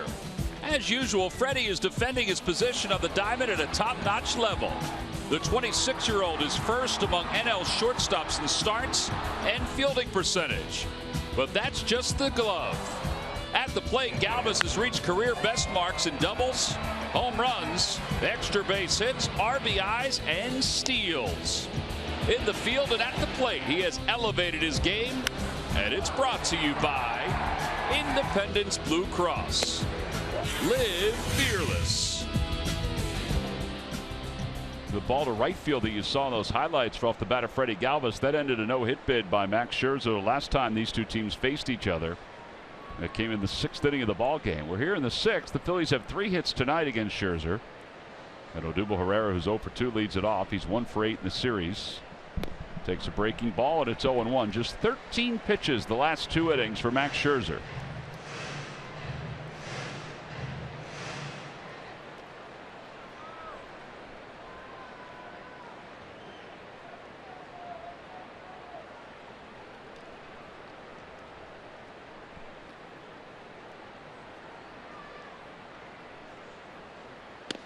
Inside, 1 ball and 1 strike. On the Toyota Major League scoreboard, Rich Hill has a no-hitter for the Dodgers. He's got a no-hitter through 5. Actually, he's perfect through 5. Corey Seager, a 2-run home run, his 25th. So Seager's only 2 away from Trevor Story, who still is leading rookies, even though he's on the disabled list with a season-ending injury. Story has 27 for the Rockies.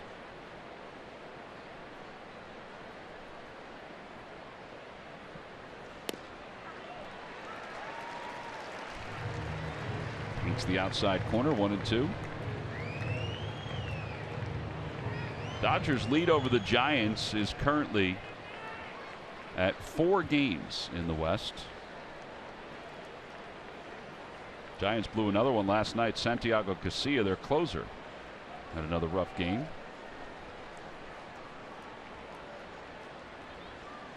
Swing and a miss. Odubel swings at a ball in the dirt. That is thrown out at first base. 2-3 on the putout and the strikeout.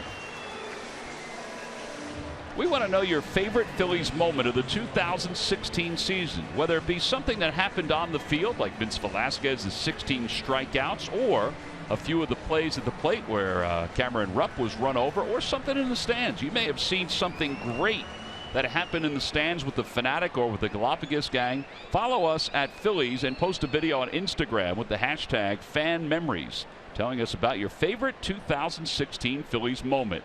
You can win tickets to Fan Appreciation Day, October 2nd, and you'll have a chance to appear in a Phillies TV commercial. Go to Phillies.com/FanMemories for more information.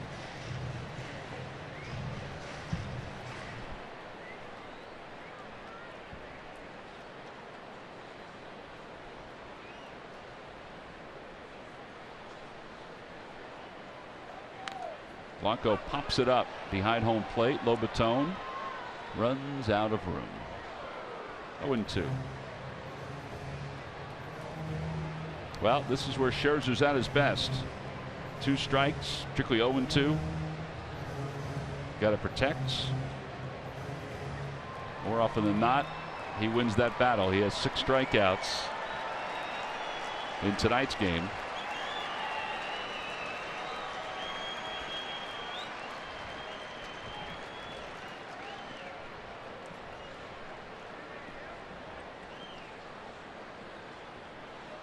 This year in the 6th inning, Scherzer has an ERA of 2.08. He's kind of gone that can close.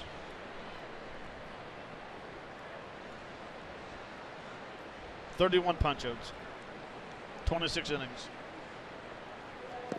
He tried to get Andres Blanco the same way he got Odubel Herrera, and it's 2-2. I guess I should update the 32 punch-outs.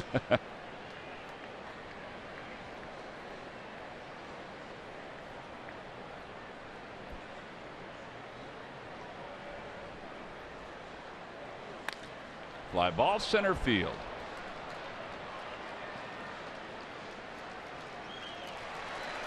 So at 2 outs, it's left to Tommy Joseph here in the top of the 6th inning.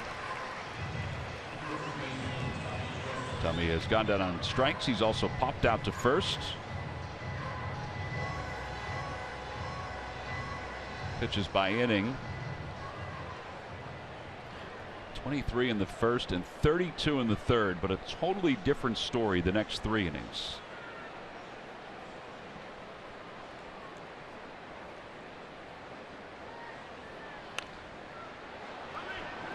Lobatone will come off of the mask, but that's going to be back into the seats again.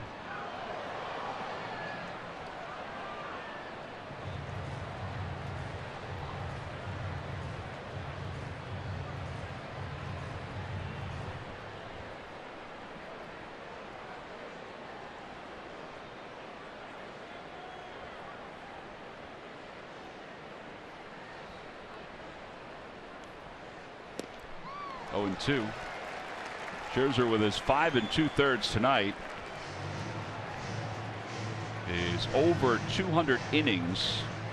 He becomes the first pitcher in the National League to get over 200 innings.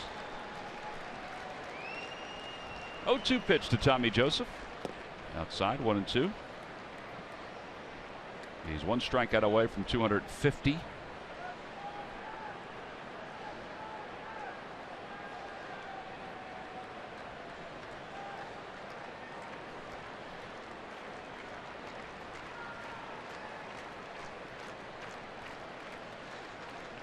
And he just hit Tommy Joseph in the behind with a curveball. Second batter that he has hit tonight. What did we say? He had 3 hit batsmen coming in? 4, I believe. Well, he's got 2 tonight. And if you're going to get hit by a pitch, this is the way you want to get hit. Yeah, in the spot and the pitch. The speed. Just skip to first base. Especially when you have 2 strikes on you. I don't think Tommy's going to need the cryotherapy for that one. I don't think so. Cameron Rupp is 0 for 2. He's popped out and struck out. Swing and a miss, tied him up. May have been ball 1. Instead, it's 0-1.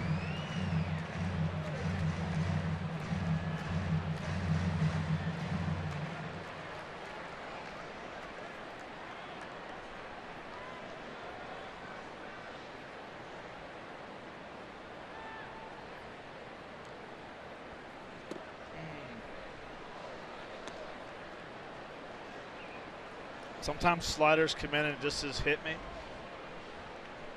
That was one of them. Supposed to be a blown away slider, backed up, stayed inside.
I think he does that more to throw the hitter off. I think so too.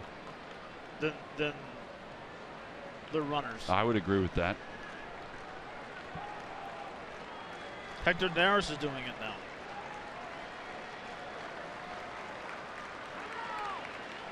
And he asked for time again. Rupp does. I like the fact that Cameron keeps asking for time.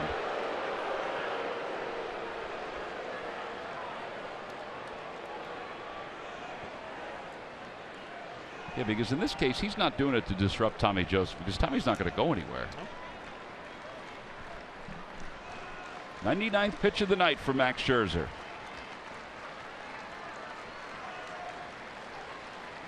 And a fastball right down the chute. He gets Cameron Rupp looking. Phillies leave one over at first base. So far tonight, the Phils have left 5 through the first 6. We move to the bottom of the 6th inning. Bryce Harper, Anthony Rendon, and Clint Robinson.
Brought to you by your Delaware Valley Honda dealers. Hurry to your local Del Val Honda dealer. Visit DelValHondaDealers.com.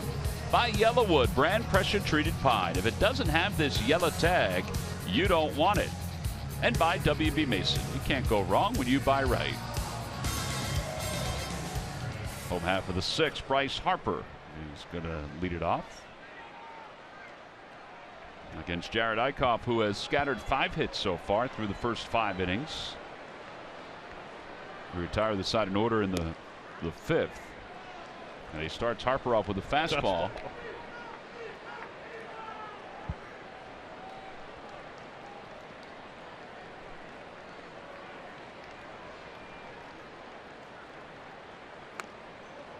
That's a good pitch.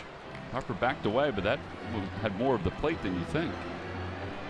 1 ball and 1 strike.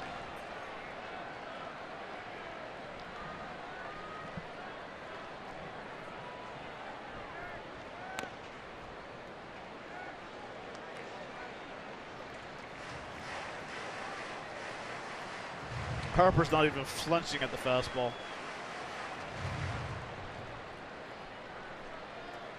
Sitting all over curveball.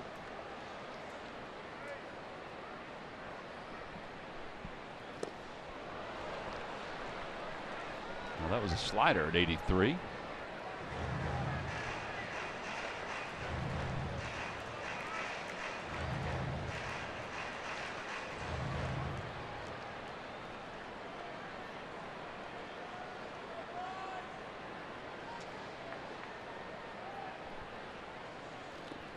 This time he wasn't biting on the curve. It's 3 balls and 2 strikes. He still might think about throwing it again.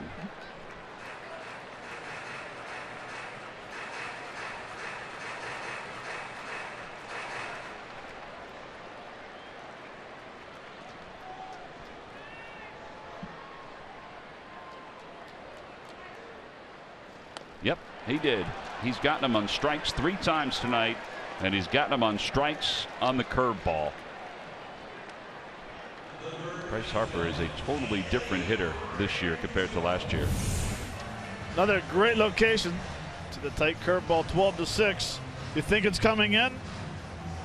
Just stays away from the barrel. Anthony Rendon is 0 for 2.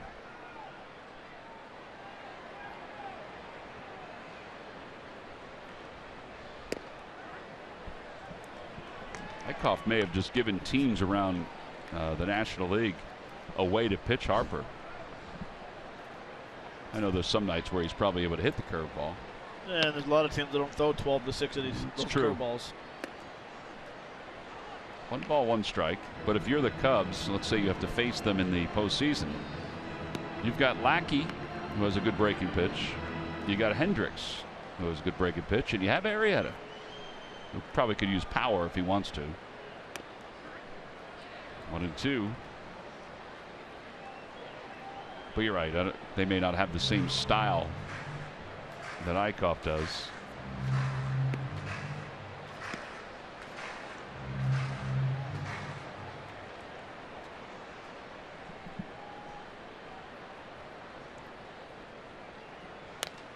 Popped him up. Shallow right. Peter Borges is there.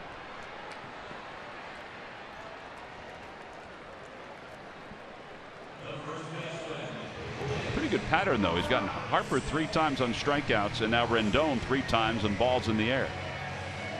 Twice on a slider, once on a fastball.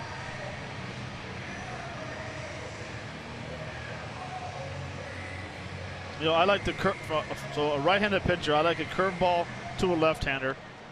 I don't like the curveball to a right-hander because it just goes towards their barrel. Sliders I like from the right-handers because you started at the barrel and it goes away from it.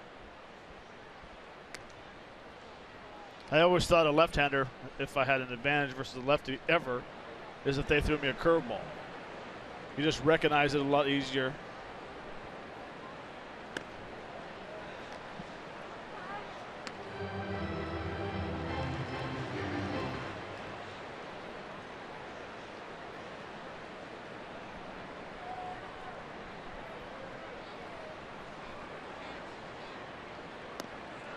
I mean, that's just... It's working tonight. There's nothing you can do with that curveball. It's definitely working tonight.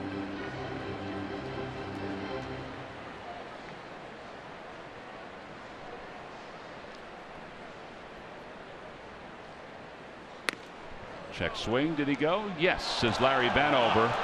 Now the side is retired, whether you thought it was a strike or not. Larry Vanover said it was. 7 in a row retired by Jared Eichhoff. Now his team needs to get him some runs.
Time now for your Delaware Valley Honda Dealers game summary, and we have no scores. We go to the top of the 7th inning. Cesar Hernandez has a couple of hits. He's 2 for 3, but the rest of the team against Max Scherzer is 1 for 17. Jared Eichhoff's been excellent. 5 strikeouts over 6 innings of work. Scherzer 6 innings, 7 strikeouts, 3 hits. He'll begin the 7th with 99 pitches facing Freddie Galvis. And Galvis swings at the first pitch and fouls it away. It's 0-1.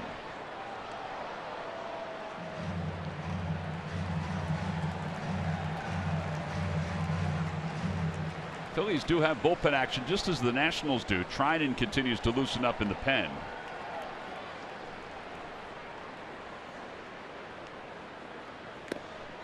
Oh, 2. Luis Garcia.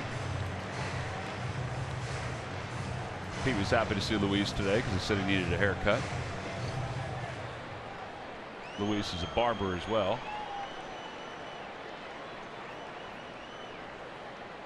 0-2 pitch. Outside. Whoa. 1-2. I think the only reason or only way Eichhoff is out of this game is if he comes up to hit.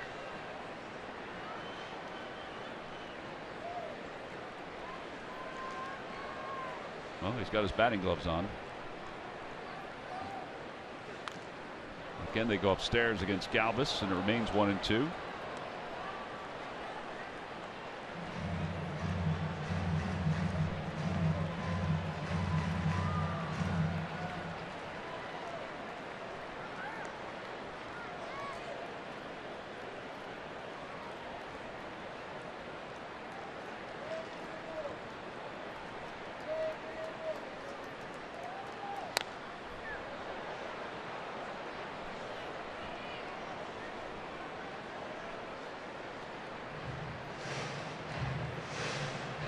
So this is the inning you need to get Max Scherzer in. 7th inning. Yep. Second worst inning. 4.12 ERA. Did not want to get to the 8th. Hasn't given up a run all year in the 8th inning. I would be shocked if he gets to the 8th inning. Galvis lifts it in the air to right center field. Trey Turner on the run, sprints out toward the track and makes the catch. Time now for the Jeep Stump the Fans Trivia Quiz answer. All right, Matt, here we go. Who was the first Washington National to hit a home run in the team's inaugural season in 2005? Sue said it was a left-hander. And it was a lefty. Nick Johnson? Nick Johnson's a good guess. It is incorrect, though. This is an unlikely candidate who, like you, played for the Harrisburg Senators in the minor leagues. Not that that's a big help, since a lot of people have played for the Harrisburg Senators. Thanks, Tom. 1 ball and no strikes. He hit it against John Lieber. It was not a walk-off home run. I don't know what else to tell you about him, except that he's Vidro? No, good guess. Not Jose Vidro.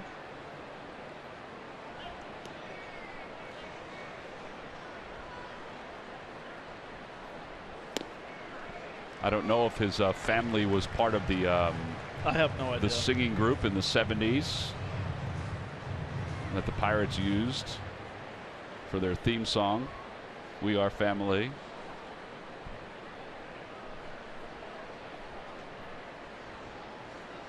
Outside, 2-1. Here's the answer.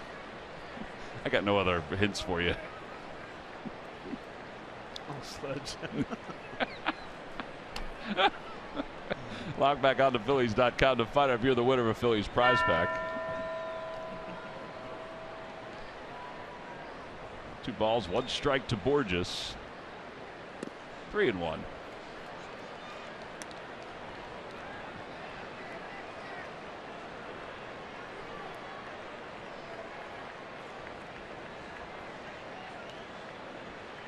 That was a tough one. That was a tough one.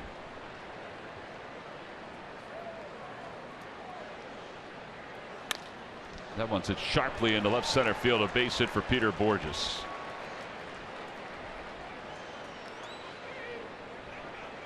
On the Toyota Major League scoreboard, Rich Hill and the Los Angeles Dodgers are in the top of the 7th inning. He is still perfect through 6.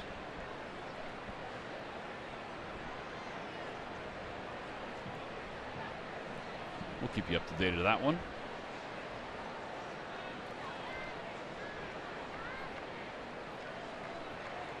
Top of 7th, 75 pitches. Kohler's back.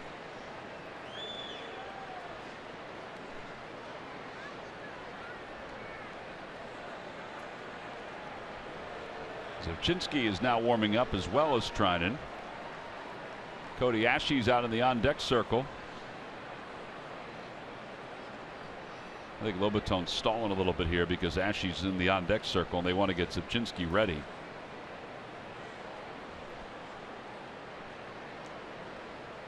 Mike Maddox now coming out. This will extend the conversation a little bit. Clock has started as they saw Maddox come out of the dugout.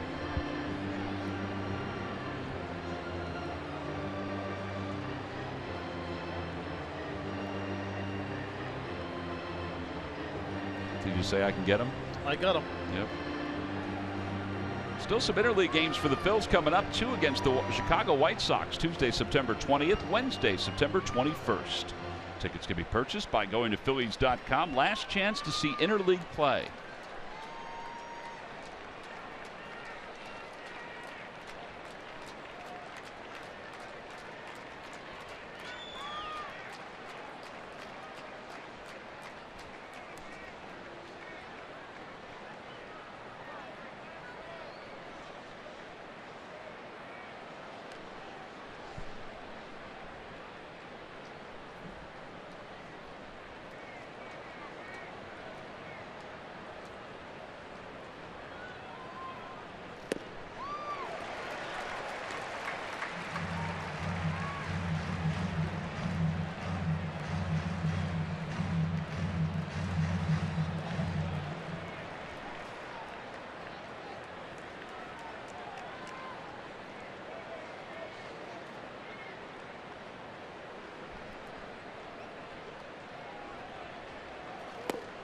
One ball and one strike.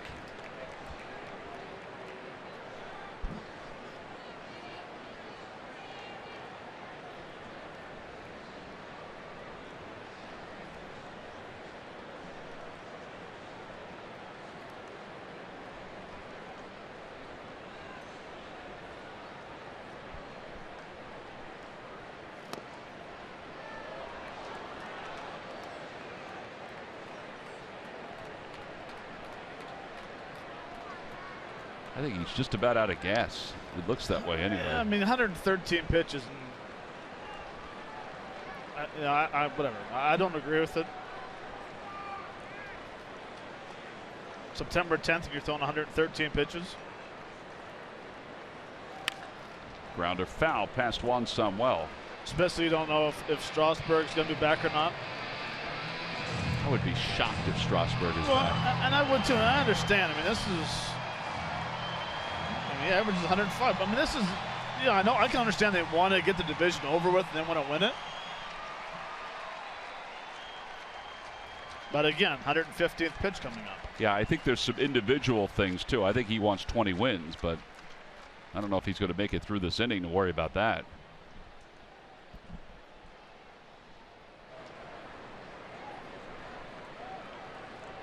Two and two to Aaron Altair.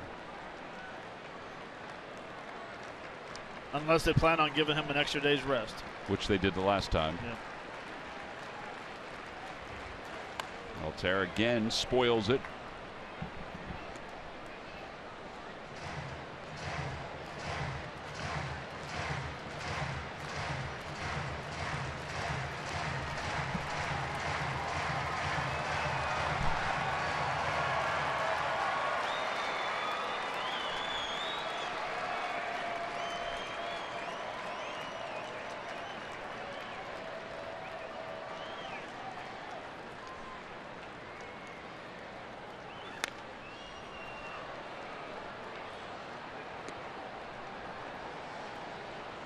Well, he's tried everything to get him, and Altair keeps fouling it off.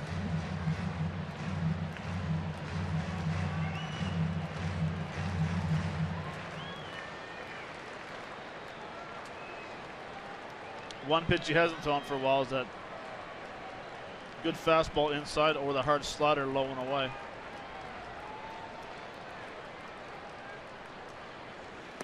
And he is down looking on strikes.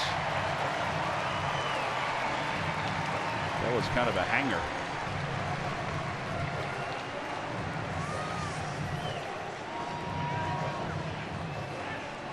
Cody Ashy's got a pinch hit for Jared Eichhoff. Dusty Baker's on the stairs, and here he comes. He's got the lineup card in his hand. He is not making a double switch. He's just taking Scherzer out. Yes, he is making a double switch. I think that Chris Spire reminded him as he was getting out to the mound, hey, you got to go to the home plate umpire. Because if you don't go to the home plate umpire, you cannot make a double switch. So Scherzer's night is done. He is responsible for the runner at first base. Cody Ashley has been introduced as a pinch hitter. So Dusty Baker's going out to get his pitcher. He's bringing in the left-hander Zubchinski. We've got a pitching change. Scoreless game. Scherzer's evening is complete.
The runner over at first base. He strikes out 8 in 6 2/3. He scatters 4 hits, walks 1, hits 2. And he's going to give way to Mark Zubchinski. Now Zubchinski's going to come on, and the Phillies are going to take back Cody Ashley. And it looks like Maikel Franco is going to pinch hit.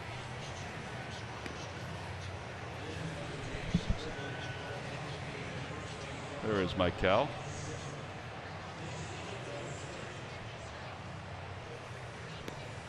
Ryan Zimmerman takes over at first base as part of the double switch.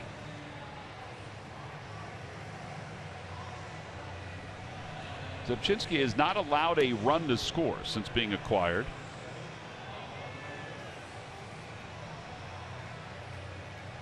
He's not allowed a run to score. He's not allowed an inherited runner to score.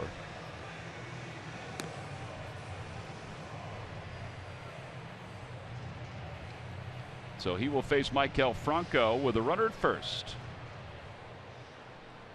Franco has been battling that sore thumb.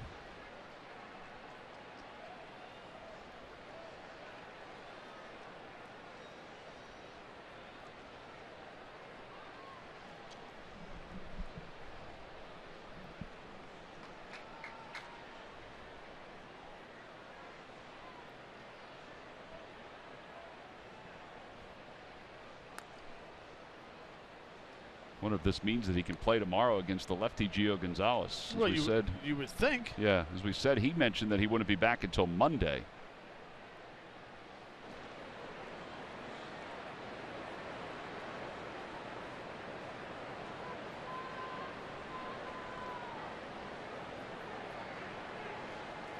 Swing and a miss.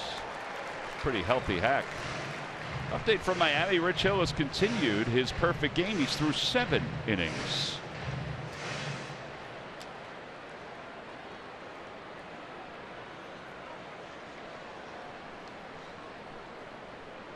No balls and 1 strike to Franco.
and away.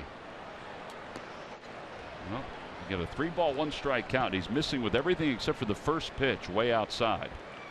On deck hitter Cesar Hernandez.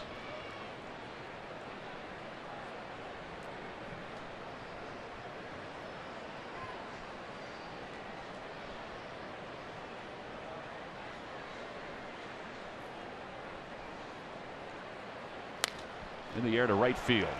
Bryce Harper going back on it. And he will get to a point where he'll make the catch. And the side is retired. No runs, 1 hit, 1 man left. Max Scherzer, no runs allowed in 6 2/3. Time to stretch.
Year. I know that's not going to be a continuing rivalry after I guess it's 3 more years, but they should play every year. There were some great games today in college football. We got a great one going on here at Nationals Park. The Phils in the Washington Nationals scoreless. Every time the Phillies pitcher retires the opposition 1-2-3, Comcast will make a contribution to Phillies charities.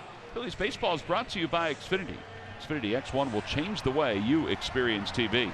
Eichhoff retired the Nationals in order twice, the last 2 times. In fact, he retired 7 in a row. And now he will face, now he'll turn it over to Luis Garcia. Garcia just up from AAA where he had a 2.14 ERA. Luis came in today, was talking to Pete. Pete said, "How you been throwing?" He said, "Good." Pete said, "All right." And he goes, "I just need to do it up here." And he's right, because he does throw well down in the minor leagues, and Luis knows that his issues up here have been command. A 7.27 earned run average.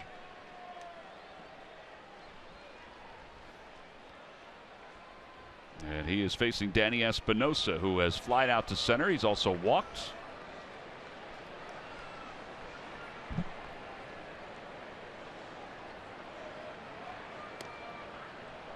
And a breaking ball, and it's 0-1.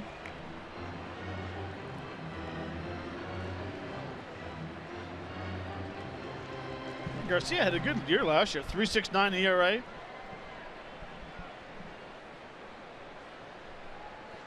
Averaging a strikeout per inning. 3.51 ERA, sorry.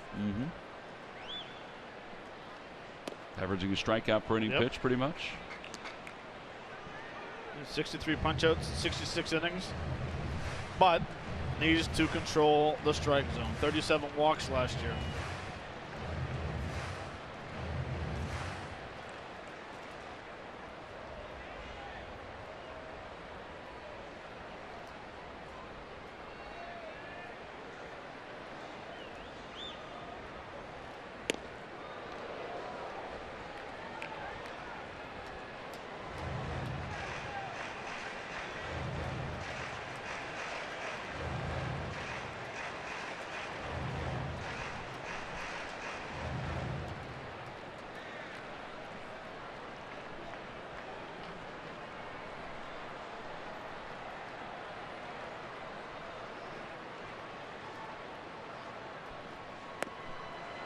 2-2. It'll be Espinosa and then Lobaton and Ryan Zimmerman, who's in the pitcher spot.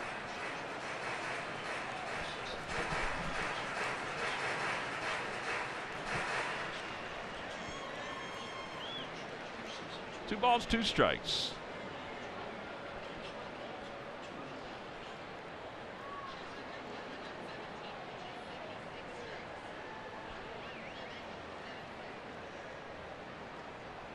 Got him. 97 in. I think Cameron wanted that up, but it went in and it had enough on it that Espinosa's down swinging.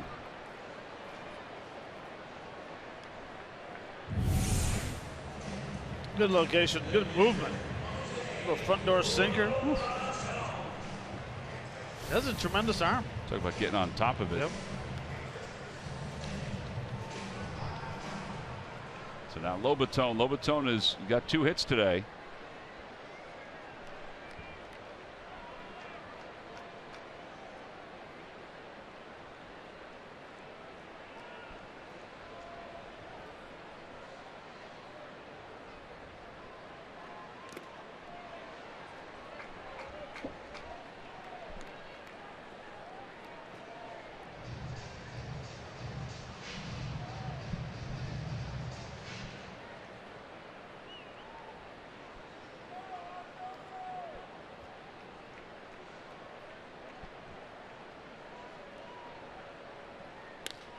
Opposite way, and that'll slice into the crowd. No balls and 2 strikes.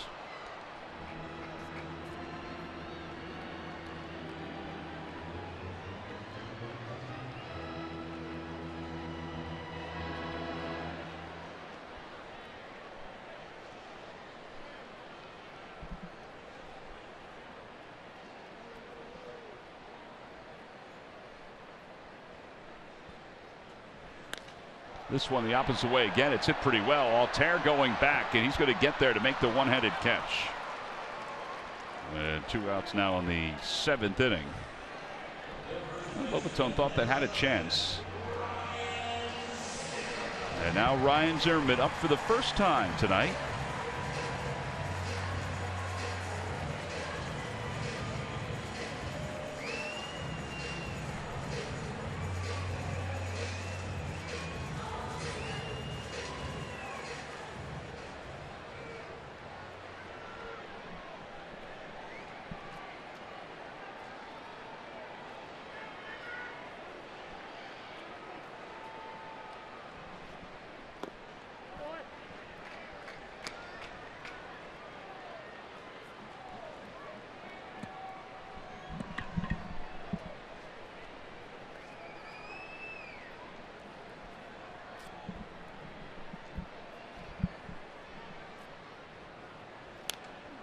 One ball and 1 strike. That one fouled off to the right. 99. Again, the arm is there for Garcia. It's just being consistent of pounding the strike zone, getting ahead, using that good fastball.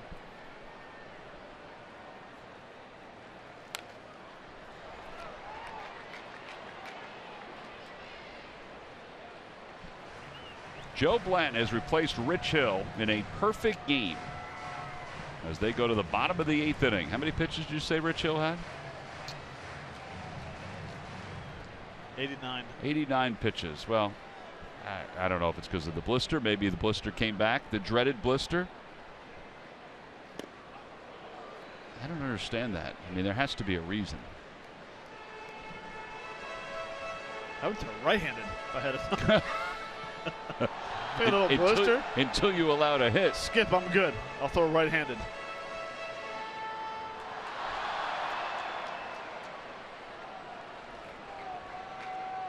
That's twice. Roberts had to make decisions. That's right. He had to make one earlier this year. First major league start. Right, where the father, the father of the pitcher, thanked him for taking him out. I don't think that Rich Hill's dad's going to thank Dave Roberts for taking him out of this one. A perfect inning for Luis Garcia. 1-2-3 go the Nationals. We'll go to the 8th. Scoreless still.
By Toyota. Tested, trusted Toyota. Toyota, let's go places.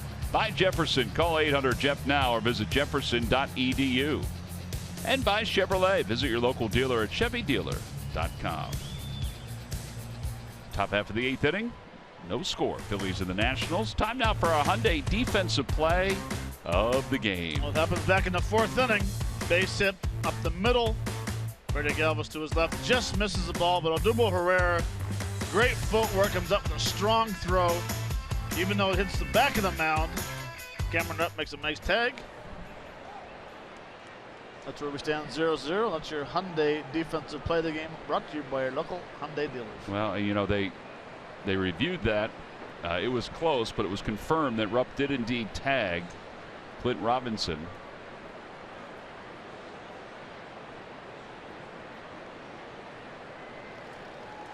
Swing and a miss. 1 ball, 1 strike.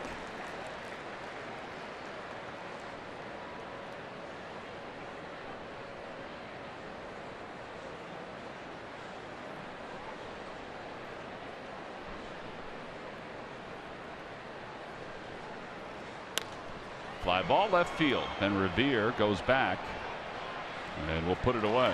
So Zepchinski has faced 4. He's retired all 4. Sean Kelly is warming up in the bullpen. Odubel Herrera's coming up, so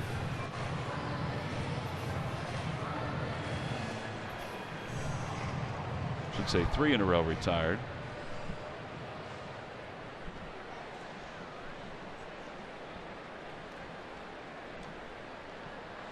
Hang on, I'm on the wrong score sheet. Hang on. 2 in a row retired by Zepchinski.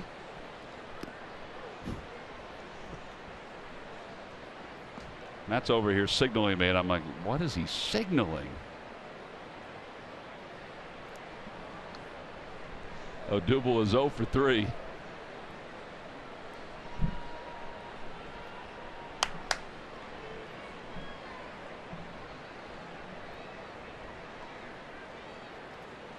And it's on the inside corner. 1 ball, 1 strike.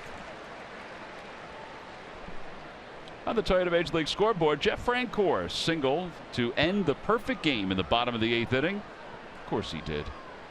That was against Big Joe Blanton.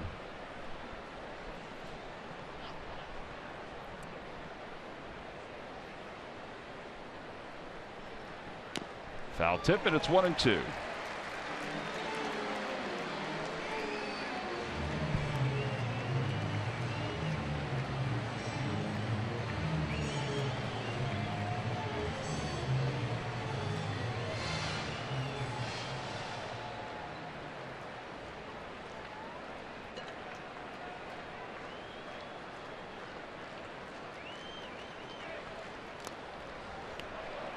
Just barely got a piece of it.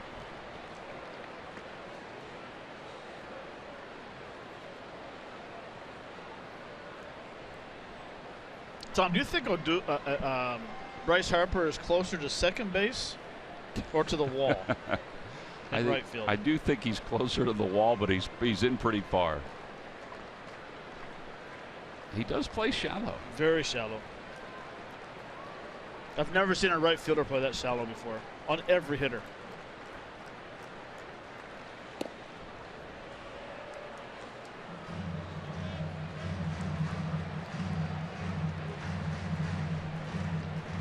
Well, I guess it's preference. Now this has been Revere. Revere is deep on the offside. He must feel very comfortable turning and going. Trusting his defense that they're not going to allow a ball hit over his head. Mm-hmm. We've seen Papelbon show him up before on fly balls to right field that get over his head. 3 balls and 2 strikes to Herrera.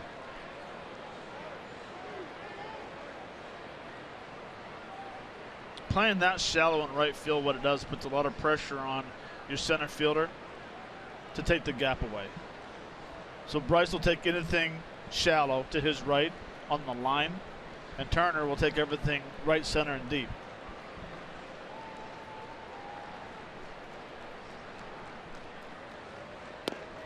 And a strike 3 call. Odubel thought it was in tight, but there are 2 outs.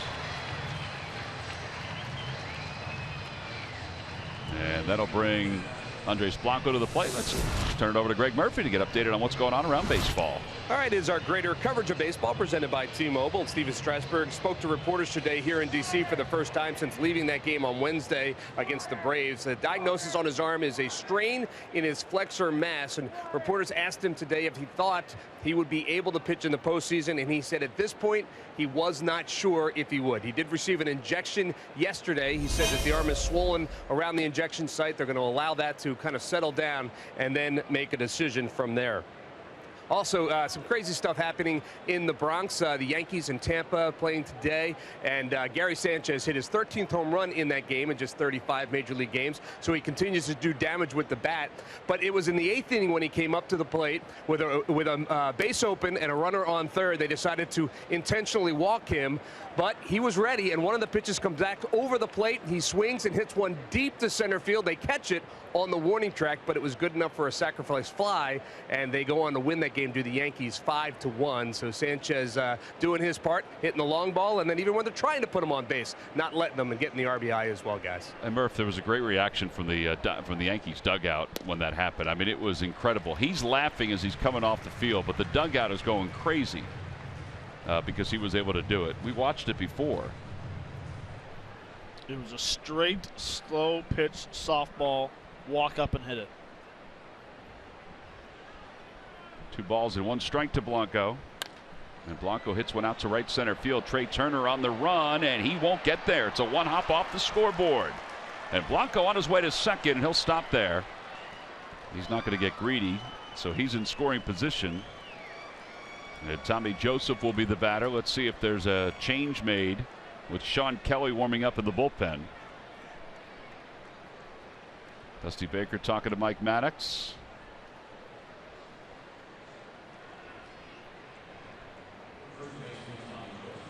All right, so he's going to come out and bring Sean Kelly into the ball game.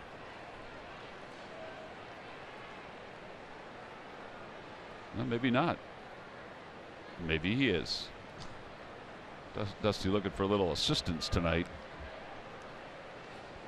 So the thought is, if they bring Kelly in, will Pete McCadden counter with Ryan Howard? I think he'll stay with Tommy Joseph in this point. And that's what Dusty Baker's thinking. So he'll go righty on righty.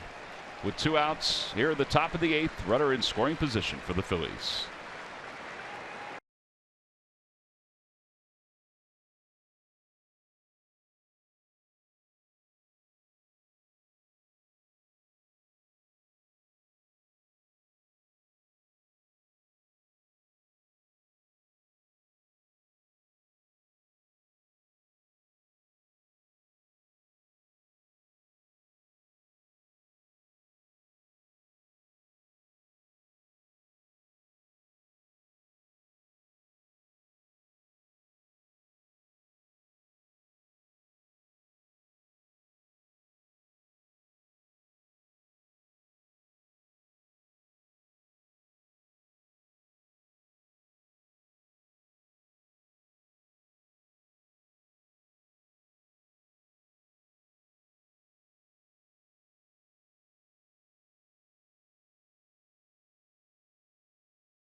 Who comes on here in the top of the 8th with 2 men down, and he will face Tommy Joseph. Kelly a 3.06 ERA. This will be his 59th game.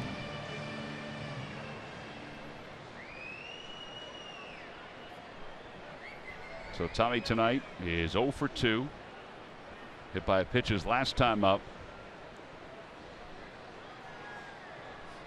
He's got Andres Blanco at second base, so a base hit should give the Phillies the lead. Below average arm in left field, average in center field, and above average in right field. 1 ball and no strikes to Tommy Joseph. Phillies were 3 for 10 with runners in scoring position last night.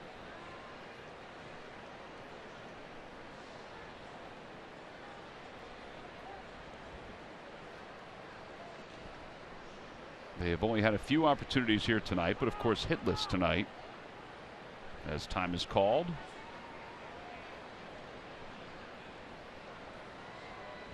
Andres Blanco is moving Juan Samuel. Sammy play is standing close to home plate as it is. He just moved him closer to home plate. 1 ball, 1 strike to Joseph.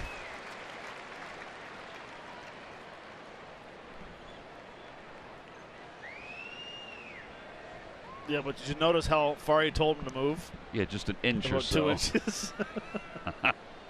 And Sammy did.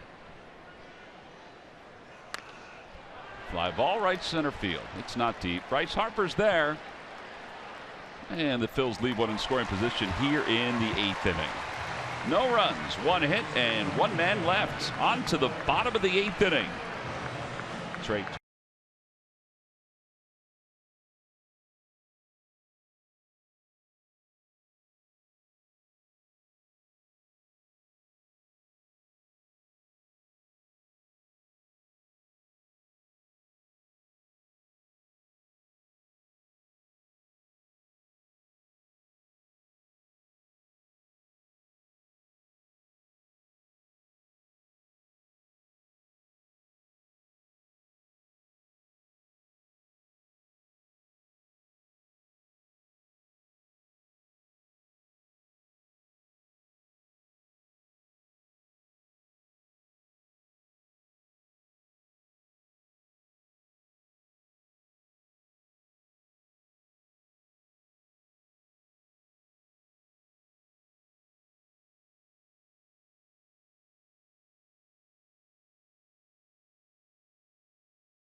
Park. It goes from Monday to Sunday. $17 package includes upper level ticket, $12 in concession credit, plus half price sodas, hot dogs, and pretzels at any South Philadelphia market stand throughout the ballpark. Order your tickets by going to Phillies.com/college. Trey Turner, last night's hero, leads it off here in the home 8th inning. No score between the Phillies and the Nationals, and Luis Garcia begins his 2nd inning. 1-0 to Turner. No runs on 5 hits for both teams tonight.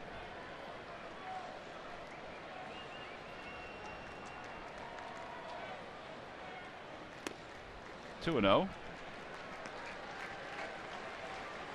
Patrick Schuster is warming in the bullpen for the Phillies. Phillies have one other lefty, Joely Rodriguez. There's Schuster.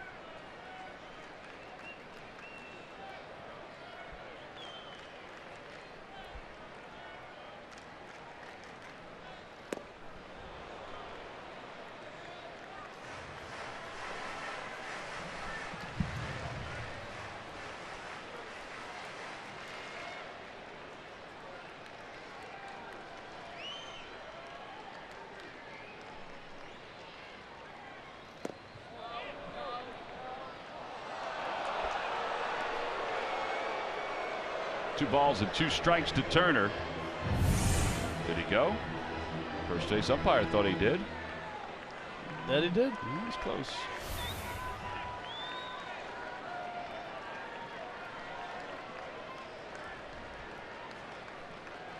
By the way, we just saw the ball that Jeff Francoeur hit in between innings.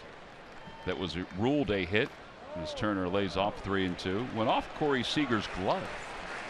He jumped, but it still was a catchable line drive. Have they gotten another hit, Matt, or are they still at one hit? That's it. We've seen many a call change down in South Florida.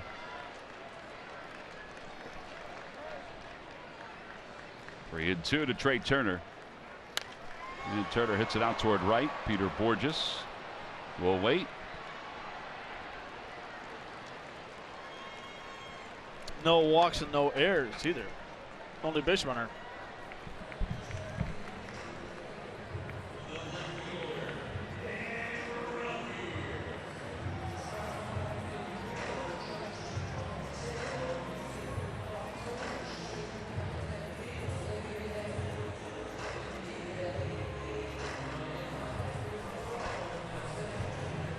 And Revere has doubled tonight. He's 1 for 3.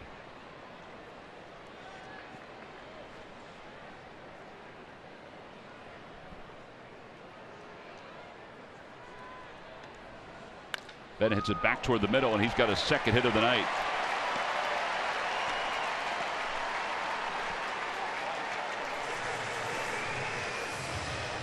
Daniel Murphy is up, and Pete McCannon's going to the bullpen. He's going to bring in the lefty Schuster.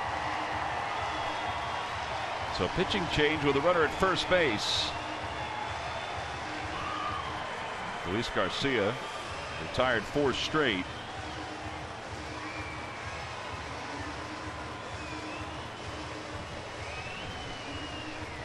So a pitching change with Murphy due up. We'll be back right after this here in the 8th.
Welcome your newest little one into the world by signing them up to be a Phillies fan for life.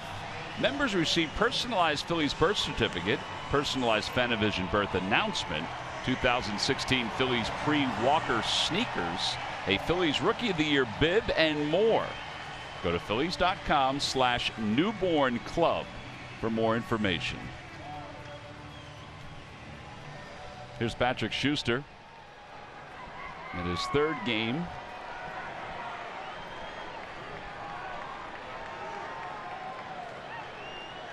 And he will face Daniel Murphy.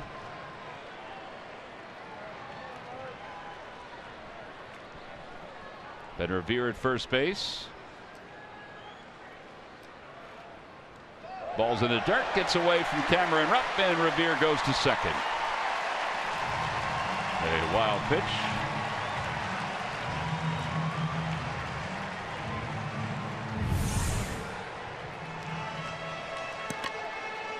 It's a tough one right there. Little slider.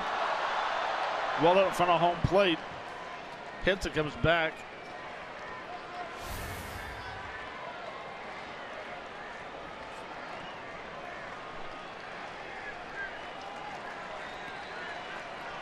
One ball, no strikes to Daniel Murphy. Murphy with 101 RBIs this year.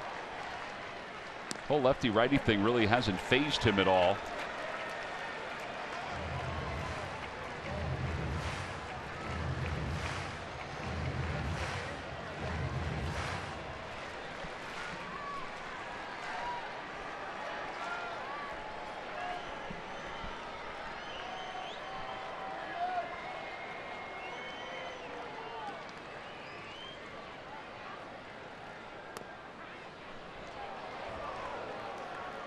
Nice pitcher's pitch. Yeah, he got the edge on that one.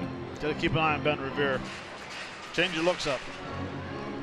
Murph was talking about go-ahead RBIs the other night with Daniel Murphy. He's 2 behind Christian Yelich for the National League lead.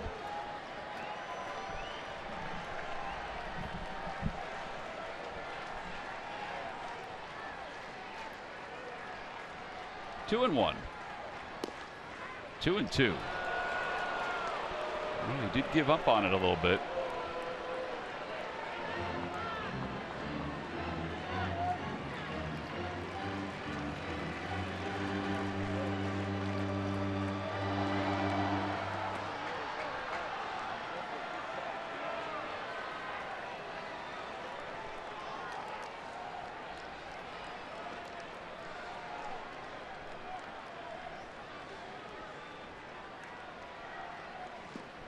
Three and 2.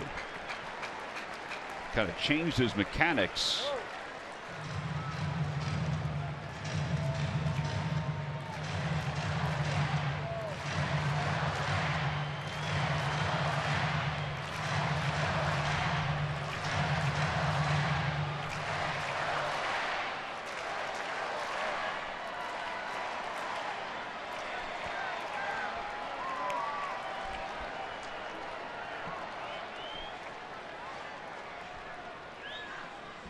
Outside, ball 4, and that puts runners on first and second for Bryce Harper.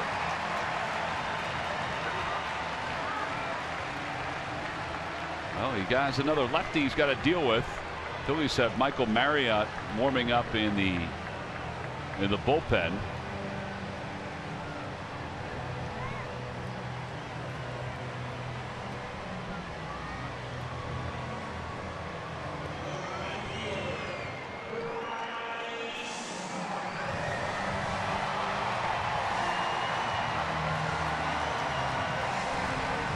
Jason Worth, he's one of the bats off the bench available tonight for the Nationals. Bryce Harper's coming up. He's 0 for 3, 3 strikeouts.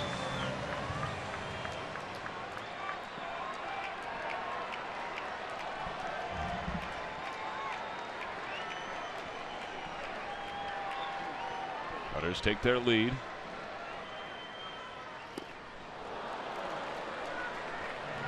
He's just guessing location, Matt, more than anything else. Yeah, he's not picking the ball out of his hand at all. By the way, a final score in the Eastern League. Trenton moves on with a 3-2 victory over the Reading Fightins. Team with the best record of the Eastern League is eliminated from the postseason. The ball's a 1 strike to Bryce Harper. 1-1. It's all due to the home field advantage rule. There it is. Casey Cerna scored the second run and made it a 1-run ball game. Yeah, Trenton jumped out to a 2-0 lead with their 2 wins at home.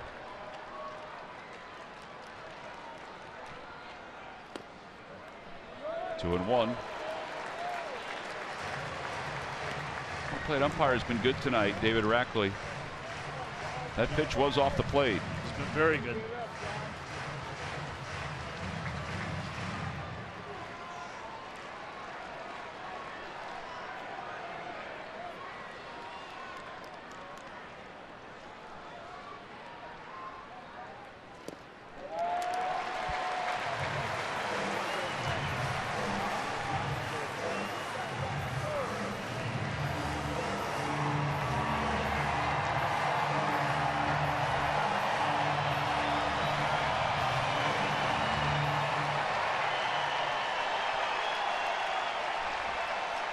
This near capacity crowd coming to their feet partially with a count 3-1 to Bryce Harper. Scoreless game. And Harper hits it down the right field line. It is gone. A 3-run home run. And just like that, here in the 8th inning, the Nationals lead it 3-0.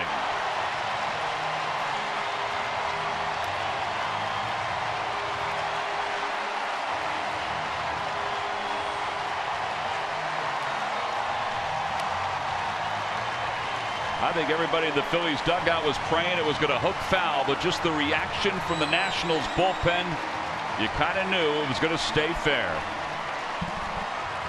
And he crushed it. Yeah, and you're hoping the slider gets low and away, but comes right in that oh-no zone, right where his hits are going. Hits that line drive to right field. It's a matter of staying fair or foul. What's the reaction? He knew it. Yep.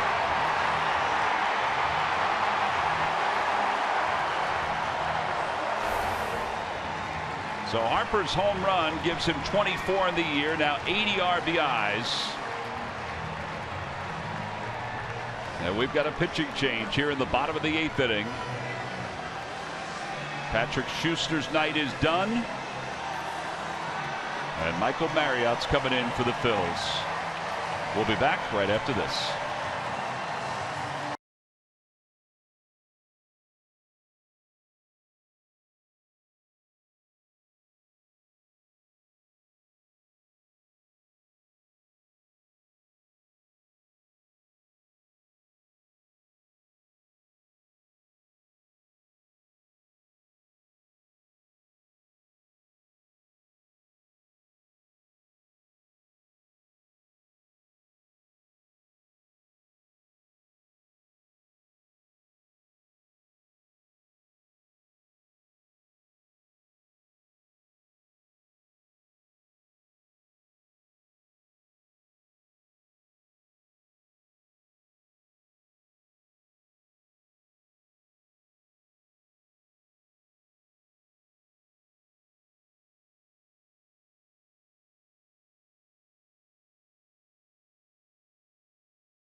Taking a 3-0 lead on a 3-run home run by Bryce Harper. In the area where Bryce could reach that ball all night. He's been swinging and missing at pitches low and away, or curveballs from right-handers. That one there just had too much at the plate. Really a 3-1 pitch. Need to throw a strike. It's the wrong area. He's a very gifted hitter. There's no question about that. But he's in a mode now that's the only pitch he can probably hit in that area. Oh, that's it. You're right. Anthony Rendon's the hitter. He's 0 for 3. Rendon takes a strike from Michael Marriott. 15th ball game for Marriott. Believe me, there are other games that we've seen Bryce Harper, particularly early on this year, where you throw it close to the plate, he's going to hit it out of the ballpark. But not the way things have gone over the last couple of months. Stephen Drew is out on deck.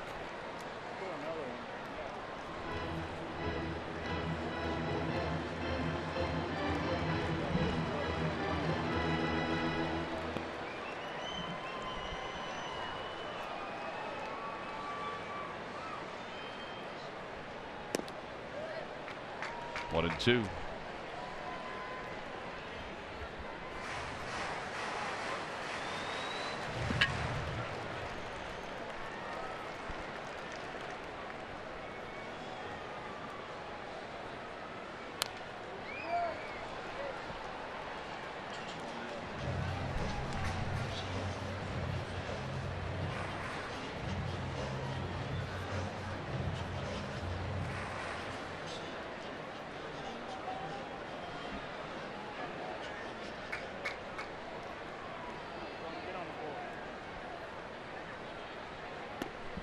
And Rendon's down on strikes.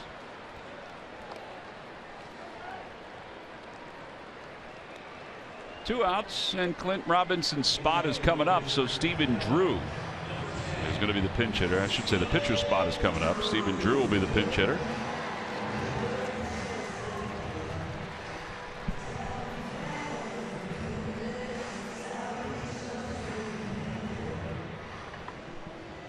Drew has just spent some time on the disabled list with vertigo. He's been one of the better pinch hitters for the Nationals this year. He's hitting .276 overall. 7 home runs, 17 RBIs. On the outside corner, 0-1.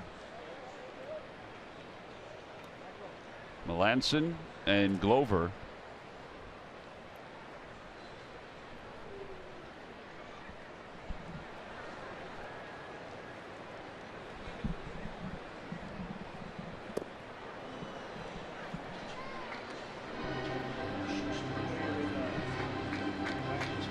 And 2 to Stephen Drew. Phillies in their half of the 9th inning will have Rupp, Galvis, and Borges.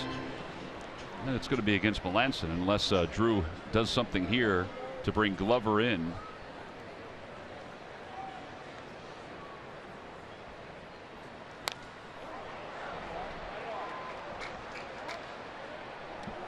Oh, and 2.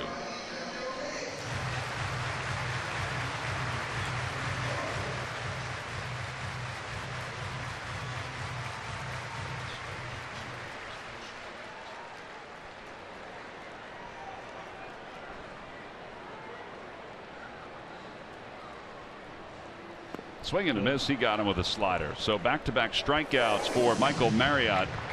Now that wraps up the 8th inning. Not before Bryce Harper has given the Nationals the lead as he pounds this 3-run home run to right field. I mean, this is a long one. We go to the top of the 9th inning. Washington 3 and the Phillies nothing.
Start, which was excellent tonight against Max Scherzer. Watch Cure Auto Insurance presents Phillies post-game live. Phillies trail at 3-0. Eichhoff was excellent. The 8th inning was not so excellent for the Phils. So we go to the top of the 9th inning, and the Phillies will send Cameron Rupp to the plate to start it off against Mark Melanson. Melanson looking for his 40th save of the season. Pretty good numbers. 12 walks on the year, 59 innings pitched, 54 strikeouts. Not really a strikeout pitcher. He has the stuff, but he does the cutter inside the left-handers, the backdoor cutter to the left-handers, the front door cutters to right-handers. He actually has a pretty good curveball, but he doesn't use it very often.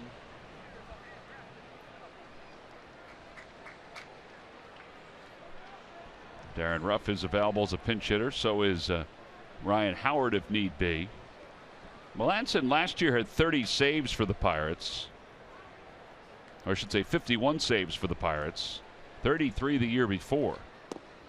So far with the Nationals, he has 9 saves in 17 2/3 innings.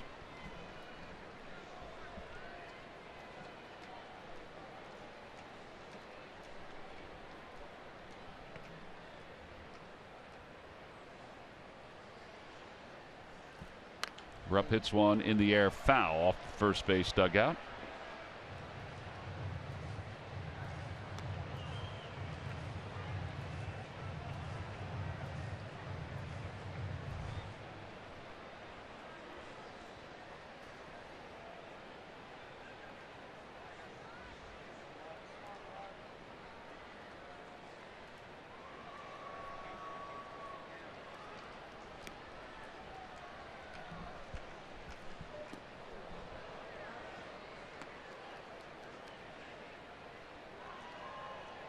That was the curved ball you don't see very often.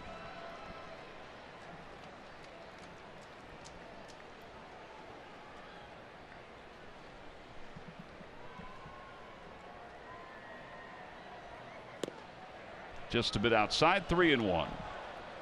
Phillies need a couple base runners to bring the tying run to the plate here in the 9th inning. Phillies took 2 of 3 from the Nationals, won game 1 here. They lost game 2.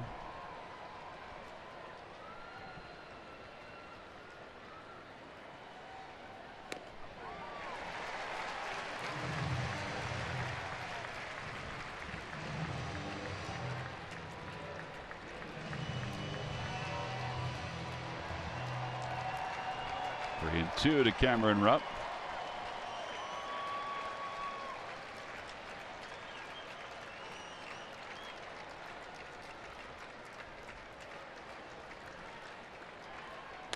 Little tapper left of the mound. Charging is Espinosa. Snow cones throws in time. How the ball stayed in his glove long enough for him to grip it and throw. Showed a little hand strength there. Showed a little hand strength and arm strength. Stays down, wants to come out.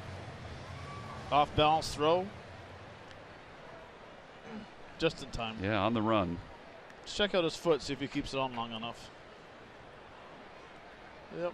Well.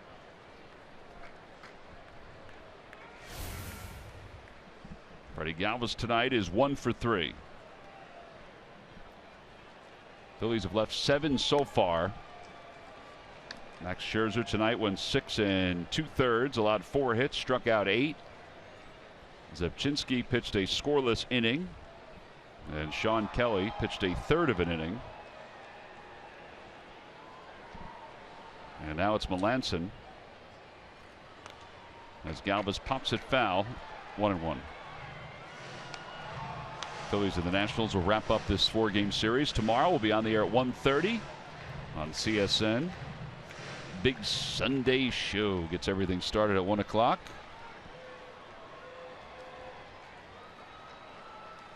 One ball, one strike to Galvis. Pretty good breaking ball there. Well, he has a good curveball. Yeah.